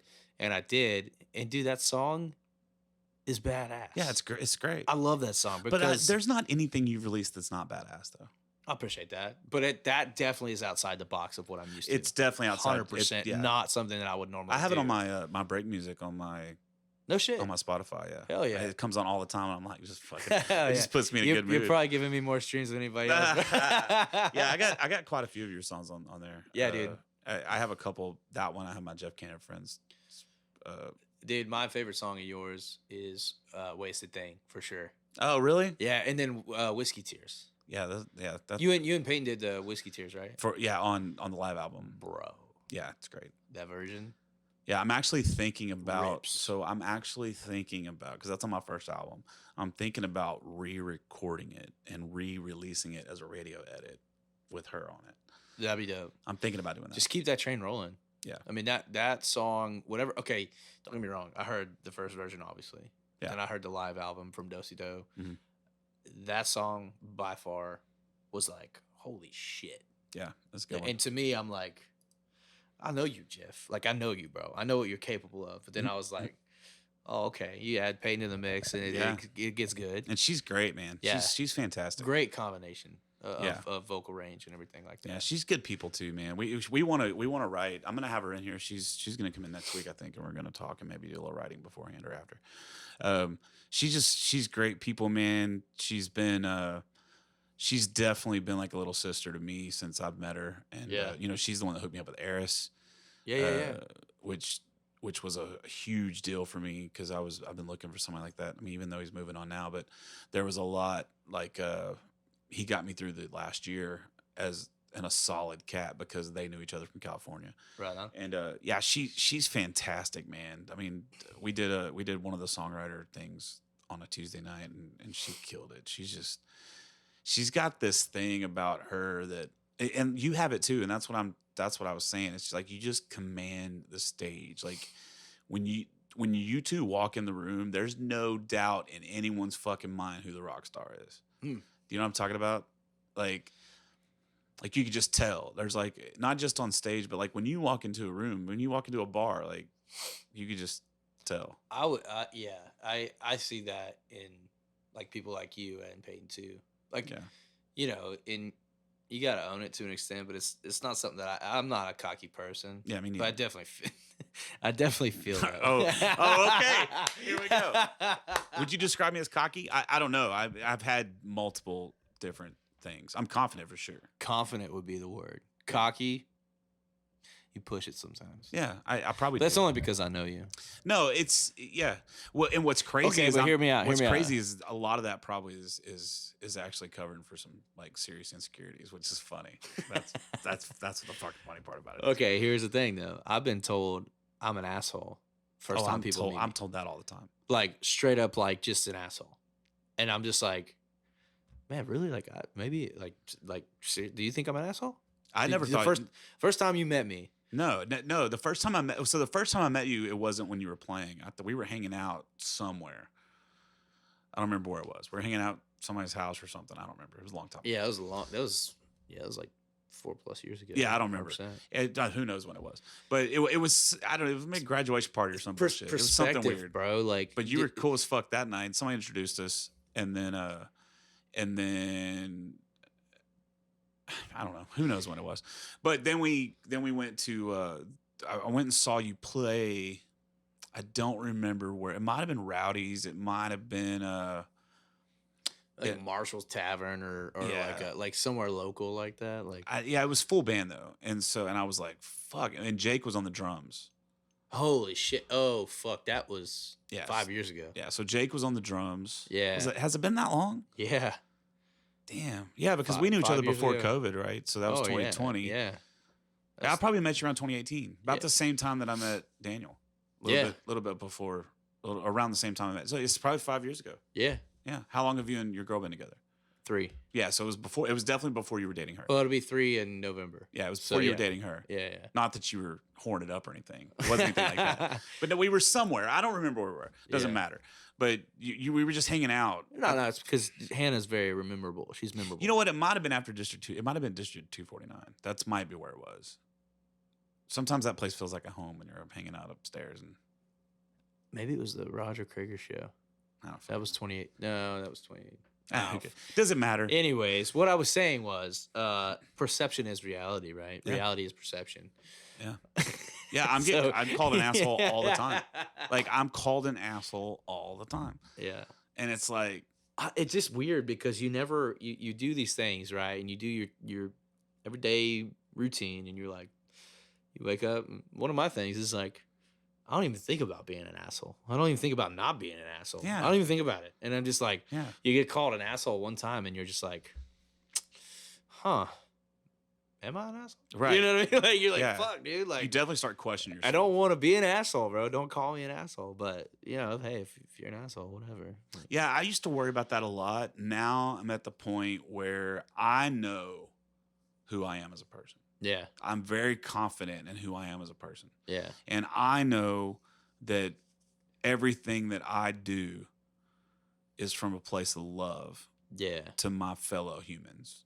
Right. And Maybe even a little bit of tough love would be like the category of asshole, Right. quote unquote, right? yeah. Like tough love is that's kind of how you are in an aspect of like, I care for you. I'm going to shoot you straight. Right. And you might perceive that as Yeah. me being an asshole. Yeah. But really, I'm just being brutally honest because I care about you. Yeah. And 100%. that's how I am. If I don't talk to you, if I don't say a word to you, then you can call me whatever you want because I fucking hate you. Like, I don't like you. There's nothing, I find no redeeming value in you as a Yeah. human being. yeah. And so if I'm busting your balls, Don't waste your time with Yeah. people like that. right. But I'm saying if I'm busting your balls, that means I like you. I'm not going to sit there and bust your balls if I don't like you. Yeah. But I think we talked about this on the other episode with Dalton, but it's like, who's the bigger asshole? Is the bigger asshole the guy that says what's on his mind so you know where he stands? Or is the bigger asshole the guy that doesn't say what's on his mind? So you're the one that's constantly having to worry about That's money. like you're the one. Yeah. And so where I come from, the way I was raised, because it was the opposite. The way I was raised is everybody said what they thought you wanted to hear all the time, and then you just busted people in lies in your family. You know what I mean? Yeah. And so it's like so I just became this like, what you see is what you get. I wear everything on my shoulder. Like, so, but no one has to wonder where they stand with me. Like, you're my friend. Yeah. You know what I mean? Yeah. There's never going to be an instance where you can be like, man, I wonder what Jeff Canada thinks about me. You know what I mean? Yeah. And so I choose to be that kind of asshole, that I'm just going to be honest and open and upfront and let you know exactly where I stand. And if you don't like that, then I'm sorry, but I'm doing everything I can do to let you know where I stand. Yeah. I come from a background that's very much so like, oh, sweep shit under the rug and just make it pretty. Yeah. No conflict resolution. Yeah, exactly. And it's like, no, that does more damage in the long run. Yeah. Than being straight up and forward at the forefront of what the issue is. And so that's like, because that's where I came from, you know. Yeah. I don't want to be that way. It's that's just like what you were saying. Yeah, it's like, dude, too. I'm gonna be the exact opposite, because it's an improvement. It's like you wanna be, you know, like, I would rather tell you how I feel, especially if somebody asks. If somebody asks what I think, I'm gonna be one, and I'm gonna be like, I had a conversation with Hannah the other day, or today actually. I was like, do you want comfort or do you want a solution? Because if you ask me what I think, bro, if anybody asks me what I think, that's my next question to them is like, do you want comfort or do you want a solution or just honesty? Right. And with women, that's the fucking weirdest part. Oh, dude, either way, you're wrong, bro. No matter how you remember answer the movie? Hey, remember the movie White Man Can't Jump? You're 28. You probably, dude, I mean, I've seen it, but it's Woody Harrelson and Wesley Snipes. Oh, Woody Harrelson. They're like they're these basketball players in L.A. or New York. Woody or Harrelson. Yeah, that's a White Man Can't Jump, right? It's a great movie. You should watch it. But I've never seen it. But his girlfriend that's in there, there's a scene where she's laying in the bed and she's like, "I'm thirsty," and it's that Puerto Rican girl. I can't remember her name. She's been in a ton of movies. I can't remember. She's like, "I'm thirsty," and he's like, he jumps up out of bed and goes to get her, and she's like, "What are you doing?" He's like, "I'm going to get you a glass of water." She goes, "When a woman tells you they're thirsty, they don't want you to go get a glass of water. They want you to say, 'I too understand what it's like to be thirsty.'" And you're like, so it's like a perfect example of what you're talking about. Like, you can't. There's like, because I'm the same way. Like, if someone's gonna complain about something, I want to fix it. Mm-hmm. Now, so I need to know up front, is this you need Jeff Canada's shoulder and his ear for what's going on here? And or do you want my mouth in my attitude? Or do you want my brain? Yeah. We got to figure, you know. So, yeah, dude, I totally get that, man. That's funny. Yeah. That's definitely I think that's an issue in everyone's relationship. Yeah, 100%. You know, not necessarily an issue, but it's like, just a common thing. Yeah. Oh, it's definitely common, because you're just like, even outside of relationships with like a significant other, it's relationships with people. Like, that's what I'm saying. Like, if anybody asks me what I think, I'm gonna tell them straight up, right? And to the point of where I'm gonna be so honest that after I say what I say, you're gonna feel like I'm gonna be feeling like, wait, maybe should I not have said that? Should I have been like, damn, you know? And that happens. I don't know. Maybe it's like just self detriment at that point of like, fuck, dude, you should have been more, sympathetic or whatever. But that's my biggest flaw. Yeah, I'm telling you right now, my biggest flaw is I can't keep my fucking mouth shut. And as soon as I say it, I'm like, it's like you can see him leaving your mouth, and you're just like, God, fuck, come back. Damn it. Yeah. That's why. That's another reason why I want to do this thing, man. I want to do this thing because I just want to. I'm gonna put it all out there. This whole fucking diarrhea of the mouth, Jeff Canada shit, with whoever is brave enough to. I'll break some diapers next time. Yeah, bro, to set across. You know what I mean? It's like That's why I want to do it, because I want to just throw it all out there, man. Like, you want to find some shit to cancel me over, then fucking here it is. Like, it's not that you can't. You got to be something to be canceled, but like. Here it is. Here it is. Yeah. You know, I'm going to try as hard to not say retarded on here. I'm going to try really hard, but sometimes it's going to slip out. You know, I'm going to try hard not to say anything racist or sexist or homophobe or transphobe or NRAphobe or whatever you want to fucking go down the list of. I'm going to try very hard, but it's probably going to happen. Just letting you know. It's probably going to happen on the Chef Canada podcast. Probably it's probably going to happen. But I think the one thing that is missed out on all of this crazy shit that's going on is intent. Yeah. Intent and context.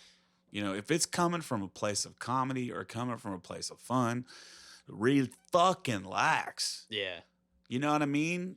If it's coming from a place of malice, then that's where the issue needs to happen. Yeah. You know what I mean? You ever had like a month or like a couple of weeks to where a certain word like is kind of like the theme of your month? Have you ever experienced that, like where you just hear a word a lot more than any other time in your life?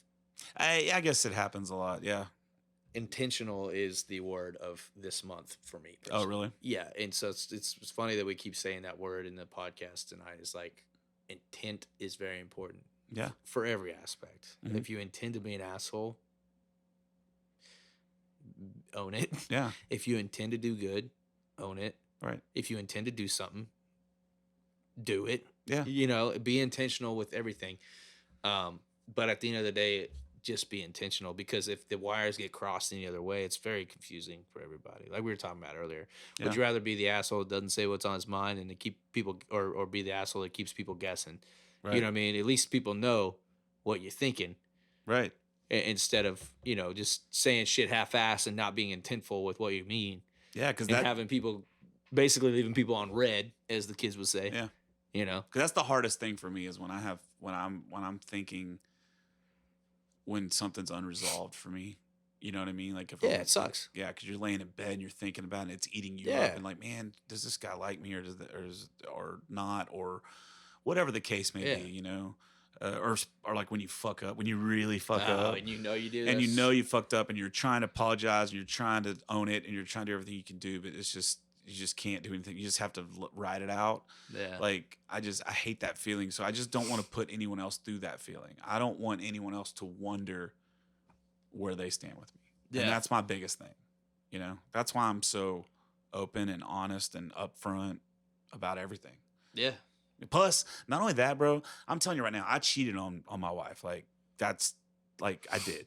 And I never ever now I just say what's on my mind. I say what I'm doing. I don't lie. I just spit it out of my fucking mouth. Yeah. Because I don't ever want there to be those situations where something's rotting at my gut. Yeah.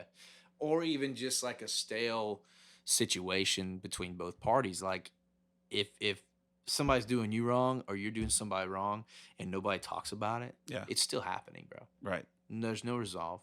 Yeah. Even if you say it, like, or if you say it, that's the best scenario. Like if you say, hey, I'm like doing this shit. Yeah. Like I'm doing this is what I'm doing. Like just fucking own it. Be Yeah. intentful with your fuck up. Just Own get it the out shit. there. Get it out there. But in honesty, Yeah. But Honesty's the biggest thing, man. Communication, honesty, like, yeah, and that's what works out so great with Candace. I mean, when we first started dating, dude, I just fucking told her everything. Dude, Candace is a G. Yeah, she's She's great, badass. dude. But I told her everything, like everything. Yeah. Everything. She knew fucking everything. Yeah. And there were no secrets and no lies, and this is who I am, and this is where we are. But man, it's been the most freeing of a relationship I've ever been in my entire life, because I don't have to worry about her finding something out. No weight, no baggage, Yeah, I don't have guessing. to worry about. Yeah. I don't have to worry about somebody telling her that this happened or telling her that happened, or I don't have to worry about that because she fucking knows everything. Yeah. Yeah. Except for that one thing. That one thing she doesn't know about. And she's never gonna know about that. What is that? Bro? I'm confused, bro. I'm talking about that one thing. That one thing that I don't know about that you're saying that I know about that I don't know about. Hey, this has been fun, man. Fuck. Yeah, dude. It's cool, man. So what do you got coming up? I know you got the birthday jam, but other than that, you're doing that Sawyer Park this year. Yeah, August 12th, Sawyer Park. If this podcast comes out before then, get your ass there. If it doesn't, it was a badass show. We got the songwriter deal at Do-Si-Do in December. Yeah, we do. 20. I don't know. Day after Christmas or some shit. I don't know. JeffCanadaSucks.com. Yeah. Trent Cowie suckscock.com. Whoa. Don't Google that. It's not me. Fuck you, bro. Dude, I got a bunch of shit coming up, man. I'm releasing a new acoustic video of a brand new song nobody's heard. I'm doing like an acoustic. You just released one too, right? YouTube. Yeah, I did. If You're Really Leaving. Wrote that song with Jake Bush actually, while back.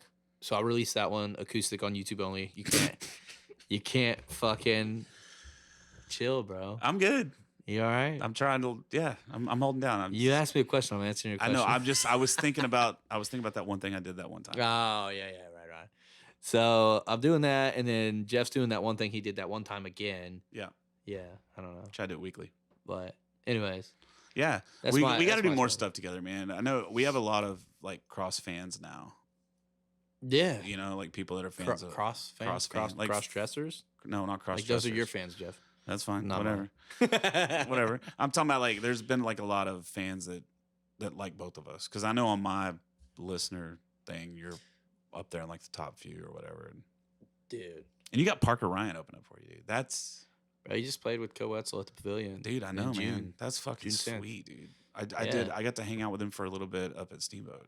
Dude Him and plays Jordan. guitar, bro. Yeah, he's Dude sick. fucks. You should hear his harmonies, bro. Yeah, he's good. He might be one of the best harmony singers I've ever heard in my life. He's good, Phenomenal. man. And obviously, his lead singing's great too. Yeah. I just meant like because when I first saw him, I didn't know who he was, and Jacob Stelly was doing a set, and he was playing with him. Yeah. Well, no, he just went up and sang a song with him. Yeah, they're fucking great, dude. Yeah, They're them and great. Jordan, they're all good friends. Him and Jordan Nix and all those dudes. Yeah, dude. They're phenomenal, man. Yeah, it's gonna be cool. Cottonwood Crows too.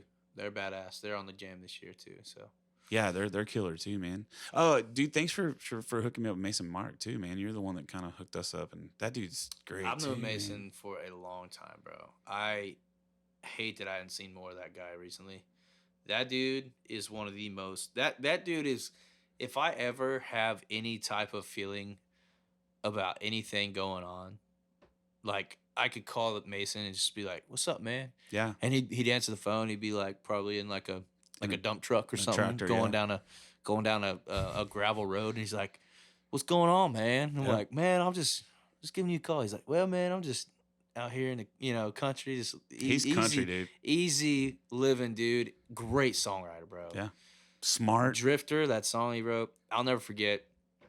Me and Jake and our old band were all rehearsing in the practice room, and a buddy of ours had brought up, he had like the files, the mix of Drifter before it was even released. And he played it over the speakers, and I'll never forget, bro. I said, "God damn, this song's gonna fucking be awesome." Yeah, 2.5 million spins on Spotify. Crazy, bro. Yeah. And yeah, so anyways, dude, nonetheless, Mason's always been there for me. I met him at open mic night in Cool. Waller, Texas, bro, and doing that thing back then before I even knew what the hell I was doing. Still don't know what I'm doing. He's so funny, man. We did the Do-Si Do show, and him and Orion opened that show up, and so everybody's supposed to be there at like 3 o'clock. So I call Mason at like 11:30, 12 o'clock. I'm like, "Hey, bro, what are you doing?" "Well, I'm sitting at this diner, getting me a bite to eat. We just picked up a load of goats," and I'm like, "Bro, you have a show tonight?" "Yeah, man. I was just thinking, is it cool to show up? Can I just play in shorts and Crocs and t-shirt?" I was like, "Man, you might want to put on some jeans." And He's got a Milwaukee's best case of beer yeah. in his fucking truck. so Go he ahead. shows up, and Orion is dressed to the nines, bro. Big ass. Like, I've never even seen a feather as fucking big as the one that's in Orion's hat. Like, you know what I mean? It was like, it stuck this, it was huge. And he's dressed like to the T, felt hat. like Do-Si Do style, right? Well, I don't dress like that either, but like, yeah, he was dressed, and then Mason walks in, and he's like, he's got blue jeans, fucking work boots, that I guarantee you had probably a 2.5 inches of cow shit around the shit sole, cougars. and he gets up there in a t-shirt, but man, like, he killed it, and everybody loved him, and that's the first time he got to play on that stage, and he was so cool about that, and man, it was a great show, but he's one of the good ones too, man. Mason's cool. Carson, have you met Carson Jeffrey? Oh, Carson, yeah. dude. Yeah, Another Carson's one great, that's dude. so cool, man. Yeah. I'm so glad I got to meet these dudes, man. And a lot of it's because of you and just our friendship. A lot of it's just a mutual connect. I mean, Yeah. It's the circle. yeah, but we vouch for each other. Yeah, yeah, You know yeah. what I mean? Like, I'll call you up and be like, "Hey, man, so and so. What do you think?" Yeah. And you'll be like, "Oh, dude, he's a great guy," or you'd be like, "Yeah, dude, he's a great guy." So I can always tell. I can always tell by your the tone, bro. Of how great of a Yeah, guy. man. It's usually like one of those. Yeah, man. Yeah, he's great. You know, Yeah. Or you have a but cool what- story. who gives a fuck what I think? You know. Well, it's just one of those things, man. Like I just like to kind of know a little bit about what I'm getting. Well, you do myself your involved. homework, Yeah. man, for everybody. Cody Hibbard's the same way, you know. Cody Hibbard, Yeah. I met him through you, Yeah, and then, dude, that guy, man, like, fucking dude's living it up in dude, Nashville yeah. now. He's in town right now. He actually played Pacific Yard House on Tuesday night. Oh yeah, with Caleb. Yeah, Another guy, Caleb Holster, yeah, bro. He's coming on. I got him Oh, scheduled, dude. or we're scheduling him. Bro, Love Caleb. I'd never, dude, the energy that Caleb has just in general, bro. I wish I had his energy, bro. Every time I see him, he's just like, yo, man, Yeah. like, how you doing? Dude, he's so And it's cool. it's so warm and genuine, bro. He's like, how you, like, you know how you wonder, like, why don't even people say, like, how are you doing if you don't know? So, like, hey, man, how you doing? You Yeah. know, like, that's like a greeting. Yeah.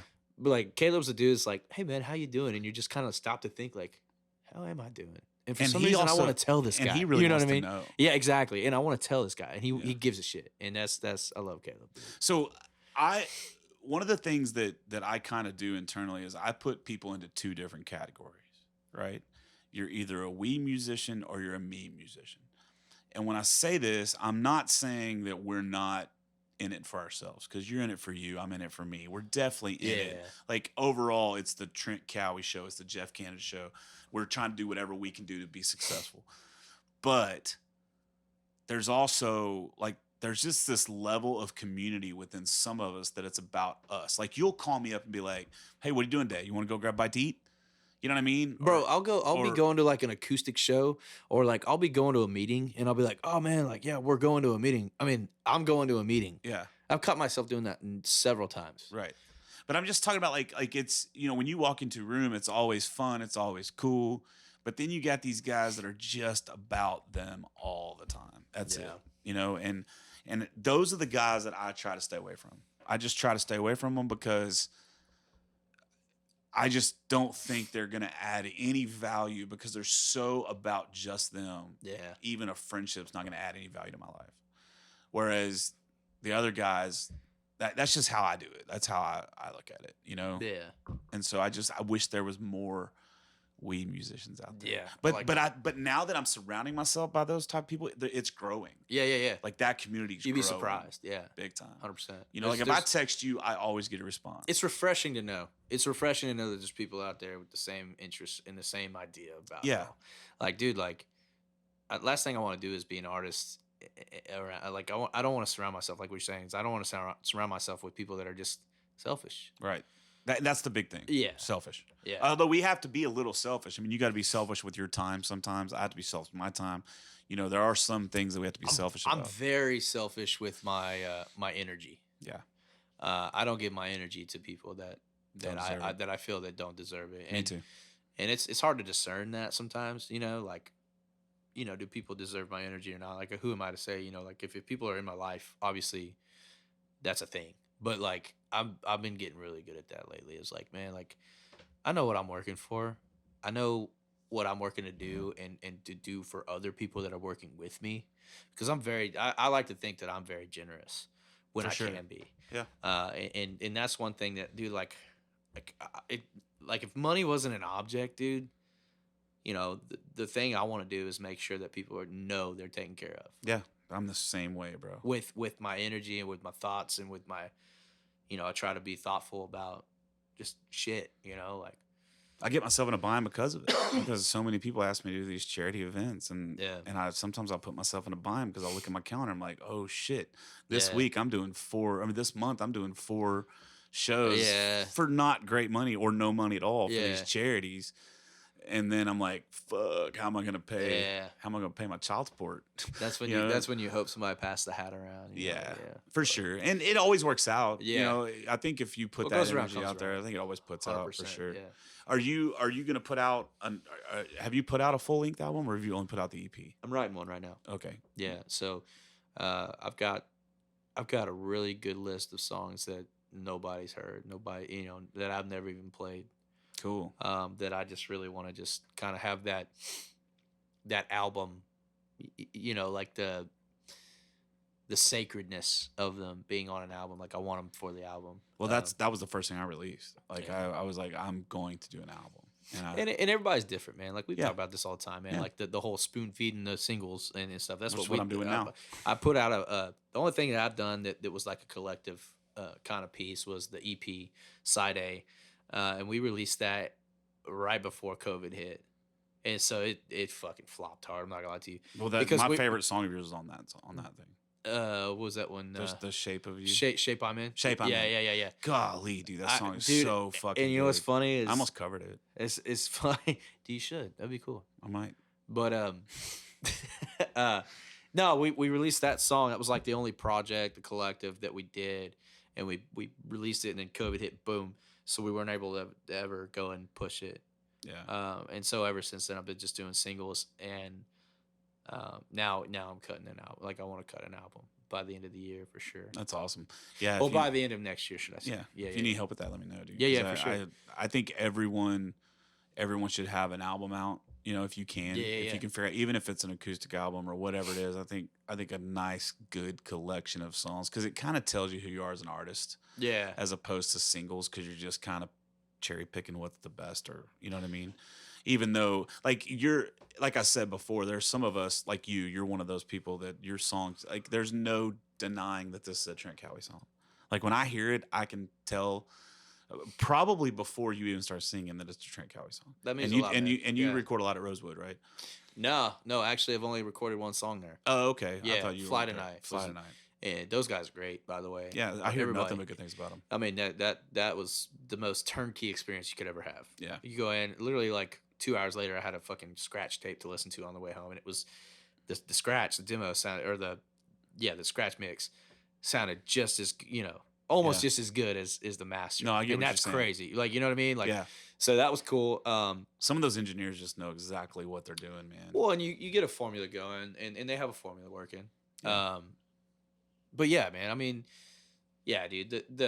I think the album is very important, and that's the next step. And I want to make it like badass. Right. I want to make it something that people are like, oh shit, Trent released an album. Like I want to listen to every song, because every song I want it to be a theatrical thing. The whole thing. I want it to all kind of be a piece.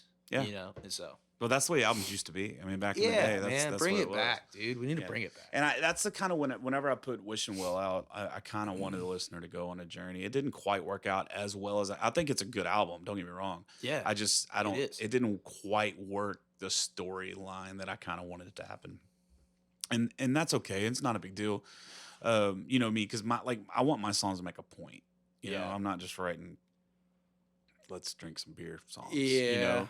And so, not to knock what anybody else does. I mean, your song, it sells. Your song, She Ain't Dancing Here No More, like that fucking thing gets stuck in my head all the time. Even I probably haven't even heard that song in a year, but it'll fucking just get stuck in my head. I'm not kidding. You tell me that every time I see you. Yes, Right? I'm serious. It's that bad. Like that one, Paige Lewis has a song, the Manager song, the Karen song or whatever it is. It's her new one. I haven't heard that one. And dude, I just fucking catch myself singing it, and I'm like, Hell yeah. God damn it, I hate you guys. It's working. But but it also happens to me. Like I got a song called "Back to the Whiskey" that I just wrote, and I wrote it with Daniel Andrews and Brian Sal. Yeah, dude, great guys. And talk about more great guys. Dude, Daniel Andrews, man, that guy can spit some hooks, bro. Yeah. Like, if you want, that dude's a hook machine. Yeah. Because I'm the opposite of that. Like, I can write these badass verses, and then they all go to the ether because I can't ever come up with a hook. Right, dude. That's how I am, man. I write songs backwards. Yeah. But like Back to Texas, I wrote that thing in 5 minutes. I wrote this Back to the Whiskey song really quick, and that was when I had the lyrics, and then we figured out the music at their house or whatever. Right. But like that song, same thing. It just gets stuck in my fucking head, and so that's really cool. Whenever you can. I think that's a compliment. Like if I say, man, your song She Ain't Dancing No More gets stuck in my head all the time. I appreciate like that, man. I think that's a huge compliment. Yeah, thank you. You know? It is. It really is. And then you got to play like a Four Non Blonde song or something to get it out of your head.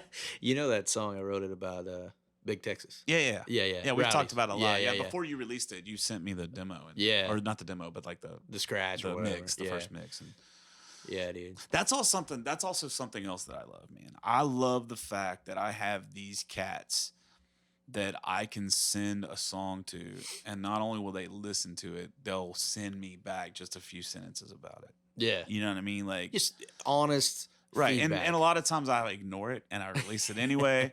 A lot of times I let it go through a filter and I'll and then I'll think about it. Sometimes I'll go in the studio and I'll change something. But it's really cool because like I can do that with yeah, man. Sundance. I like it when you send shit. Yeah, like Sundance Head. I can do that. I really with. appreciate that. There's a group of people, AJ Santana. There's a group of people that I can send a song. And some people are not even musicians. Like I got my buddy Jerry Wayne Longmire. He's a stand-up comedian, funniest fucking dude I've ever met. But he loves music, bro. And Dude, he that's loves my valuable music. though because you have a Yeah. different ear. And I send that to him. And Yeah. he always goes above and beyond. He'll like break it down Yeah. for me, and that's really cool to have those cats. Hell yeah. I think that's very important. I think a lot of times when to have that like you do to send somebody that is not really necessarily a musician per se. A lover of music, obviously. Yeah. But somebody that's not really a musician. Sometimes musicians like we get lost in that. We get lost in like trying to write the song. We get lost in like how's this sound? Like my voice is out of pitch, or the guitar part right here doesn't, or maybe the bass is too loud, or the drums, whatever. And there's so many things, right? Yeah. But then you send it to somebody that doesn't even have that in their head, and they listen to it and they're like, oh shit, they hear it the way that it's supposed to be heard. Yeah. And sometimes I feel like it's important to have that on your For sure. Yeah, it's definitely important, especially like for me because I produce my own shit. Right? Yeah. I mean, I have an engineer, Josh, and he's co-producer. He definitely comes up, but like when I sat down in the studio, I know exactly what I want this to sound like. And when you're listening to the mixes and you get your first mix and second mix and fourth mix and 10th mix, and you're listening to this over and over and over again, and then finally it's just like, fuck, I don't even want to hear this song again, man. Like, so you have to have people you can depend on to be like, hey, dude, what are your thoughts on this? People are always like, yeah, man, I wish I could come to the studio with you and just be a fly on the wall. I'm like, no, you don't. Yeah. Because if you come to the studio with me and you hear the song as much as I do, you're going to end up being over it. And it might not hate it. You're just going to be like, okay. No, you're going to hate it. Yeah. And you don't realize, to anybody out there that's listening, you don't realize how many different times you hear the same chorus, the same mix, the same shit, that time when you're doing it. You basically just beat it till your knuckles bleed, and it's awesome. It's a great experience that's like my greatest release. Like me too. Like for me it's definitely not something that people really think about. Yeah, when I have a day in the studio where I get what I want accomplished in the studio, that's like running a fucking triathlon for me. Yeah, like it's like winning the Super Bowl for me. Like it's like, oh fuck, I did that. Yeah. Yeah. And so it's getting a little bit easier now because I'm not doing so much of the music anymore, where before I was playing a lot of the instruments on the thing. Now I'm, I like Walter Cross does all my drums, Brian Sal does all my guitar. Yeah. Philip will always do my bass. Yeah, parts. you got a good team. So because all that shit, they're fucking incredible. Yeah. And now I've become kind of decent friends with Jody Bartula, so I think he's actually going to produce Back to the Whiskey. We're talking about it right now. That's cool, man. And so yeah, it's a lot easier now that when I go in the studio, it's like I'm just gonna go in there and sing, and then it's cool to have somebody in there that's a little bit better with melodies because they can be like, hey, try to sing it like this, and I always fight it, man. Yeah, because I'm like, fuck you, man, I wrote this song. Yeah, but I'm getting better about being like. But at that same point, like I've been saying earlier, dude, give it a shot. It's about the song, man. Yeah, it's not about it's about the song, man. And that's when that magic starts to happen, bro. Yeah. And I think that's why every song that I'm releasing is I feel is better and better and better. Not necessarily because the songwriting's better, because I mean that is too, but it's just because of the comfort of the studio. Yeah. And the trusting the process and trusting other people. You get more and more immersed every time you go. Yeah, just in every aspect. Yeah, I got 3 or 4 new songs that we're about to start recording right now. And fuck yeah, dude. And I can't wait, dude. I can't wait to get some of this music out because it's some of the best stuff I've ever written, I think. Can't wait to hear it, bro. So, is that it? You want to wrap it? Is that it? Let's see, how long have we been going? Forever. An hour and 45 minutes. Nice. That's not too bad. Me and Dalton went 2 hours. Hope the retention rate is pretty good. Hey, you know what, man? So that's the cool thing about this podcast and about me in general, dude, is I go into things with zero expectations. Like for me, it's just about doing the work. So figure out what you want to do and just do it. Yeah. And then like if I don't have any expectations about this, like I was talking to somebody on the phone earlier about this. Like to me, just having these conversations, like this is a conversation I would have loved to have with you just sitting here. Yeah. Recording or not. Recording. And we have. You've been over to this house a bunch of times with the guitars and we want to write, but then we don't write because we're just talking shit. We just end up hanging out. Right. And so these are all conversations. Like I have a buddy of mine who's a former Texas Ranger that he's going to come in here. And like, That's cool, I just want to be able to have these. So it's something I'd be doing anyway. So why not record it? And then also I'm going to be doing intros and outros to everything. And I'm hoping that my fan base cues into that and learns a little bit more about me, learns a little bit more about you. I mean, that's my goal. My goal is just somebody that hears this, that's a fan of mine, is like, oh man, Trent sounds like a cool dude. Yeah. Most of them are gonna be like, that dude sounds like an asshole. I don't want his music. No, I'm just saying, like, that's my goal, is just like prop up others and prop up myself. Yeah, dude. At the same time. And that's something that's weird about me is like I'm telling you, bro, at my show the other day at the Do-Si Do show, I was more excited about Mason and Orion making their Do-Si Do debut than I was about my own show. Yeah. And I was more excited because Peyton Riley was there, and in the middle of, she had no idea I was going to do this. In the middle of my fucking show, I just stopped the show and say, listen, there's a lot of musicians out there, but there's one out there who's 14 years old and she's doing amazing. Yeah. And I'm going to get her up here right now, and she's going to play a song. Yeah. And she literally got up there and she played this new song called Fireflies she wrote. Yes, dude. Dude, like I'm sitting here watching somebody who's 14 years old, and she's a little timid, you know, she's breaking out of her shell. Of course. But she's playing a song that a 35-year-old should have wrote. First time I ever heard her, I did a toy drive jam at the table at Medley. Oh yeah. And I hosted I was there with you. Yeah, we did an open mic. Yeah, me, you, and Hayden Baker. Yeah.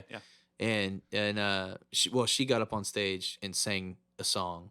But she sang like two. I had to leave. I had another show. You're right. You were on your way. You stopped in for a little bit and left before we went outside. Yeah, Yeah. we did the Texas Toast podcast. Yeah. I remember that. But she got out there on the stage and did the open mic. And I that's the first time I ever heard her. I was like, dude, and everybody's like, what the hell? She's young. You know, she's young and she's doing it. Yeah. So. And now I'm starting to get, because I became friends with her, you know, now I'm starting to get other artists too. There's Dylan Reese that's in town, who's fucking killer. There's a girl who lives up in Midland, her name is Hadley Joe. She came out to our show when we were playing up there at Broken Horn or whatever in Midland. And then we asked her to open up the next night at the tailgate for us. Nice. Yeah. And dude, like there's a lot of young talent that is killing. Even like 21, 22-year-olds like Peyton Howie, Cannon Brand. Yeah. Like there's a lot of really good. And you can only imagine how far they're gonna go, right? And what they're gonna do. And I get mad, I fucking hate them. Like fuck those kids, because I didn't have my shit together at that age. Yeah. Right. You know, there's no way. I mean, I've played shows at that age, but there's no way that I would have had the mental ability to write something like Fireflies like she does. You know, it's really cool to watch. Yeah. And so like that's why I do the artist spotlights. That's why I'm doing this podcast. That's why I always try to, you know, I don't want to get some band that's been there, done that to open up for me. I want to get somebody who's fucking hungry and hasn't got a chance to do it. Let them open up. Because that's when it shines. Dude. Like we're doing Sawyer Park for my birthday in January. Oh, okay. Hell yeah. Like I did it last year. Yeah. And we were going through like who to open up for us. And last year Shaker Hymns opened up for us. Yeah. And I don't know, man. I felt those guys are cool dudes. I don't have anything negative to say about them, but I just felt like they didn't really care about the situation. Right? It was like, they're playing a show in front of people. They don't care. Which it may or may not be an accurate thing. So if that's inaccurate, I apologize. I'm not talking shit. You guys are awesome. But like instead, I'm gonna get Daniel Andrews to open up for us because he wants to play Sawyer Park, and it's a mutual thing. Yeah, and I know he's gonna push the show, and I know he wants to do it, and he's hungry for it. Right. So I'm trying. You know, same thing with you and I when we you got me on your birthday jam a couple years ago. You and I did that weird ass Sawyer Park show that one night where we flipped coins for who was headlining and shit. It was fun. Yeah, that was a fun night. Yeah. I think you really wanted to win that coin toss. I didn't care, bro. I got to get off stage and have a good time. Yeah, that was a good night too, man. Yeah. That's the cool thing about you and I is over here in this area, we have a pretty good draw. Yeah. And so we just have a good time, man. and we have a good time. Yeah. That's the thing. That's what it's all about. Good for me, time. man. Like I just want to have good times. I don't want to focus on all the Bullshit. Yeah. Like I want to hang out with my friends, get high as fuck, make some mistakes. You know what I mean? Show Act my a fool ass, maybe every now and show then, my yeah. ass, act a fool, like whatever we got to do to spread some smiles, man, and spread respect and just love, dude. Just Yeah, love each dude. other. I know that's hippy dippy bullshit, and Nah, fuck it. I believe that. I believe to my core that we just need more love and understanding and conversation. Well, dude, I love being on the podcast, man. Fuck yeah, the Thanks. Jeff Canada show. I think this is episode 2. We'll see. I'm trying to get like 5 to 6 recorded before we release the first one. I know Gotcha. Dalton's is going to be the first one because we talked a lot about it being the first one. And so I don't want to fuck everybody up on the. They'll be like, wow, I missed one. You know what I mean? Hell yeah. So this will probably be 2. I don't know. It's going to be somewhere in there. Maybe I can get it out before the 12th, but we haven't even decided yet when we're going to release these or what the schedule is going to be like. Just fucking do it, bro. Yeah, I'm Who just cares? doing it. I'm just doing the work. Yeah. Like start moving, because if you don't Put it take out there, those bro. steps, if you don't take that first step, How you gonna know? the 3rd, 4th, 5th, 6th can't come. Yeah. And so that's where I'm at right now, man. But dude, congratulations on everything for you. Keep fucking killing it. The acoustic song's cool. Your new release is cool. That's a rocking fucking song. Yeah, dude, I like that one. You know who else just released a rocking song? Is Chad Cook Band. Their new song. Yeah, rocking, dude. Yeah. Rocking. Dude, all the music, man. Keep it coming. Yeah, so let's just keep kicking ass, taking names, and spreading the love, bro. Drinking that fucking Miller Lite. My man. I was gonna drink a beer with you, but I didn't want to piss off the whole universe thinking like I did last time I took a shot with Cody. Jesus Christ, you thought the fucking world was ending. Damn. Well, speaking of beer, I gotta give me another one. Let's do it, man. I'll talk to you next time. Thank y'all. Hey, don't be a Thanks for butthole. having me.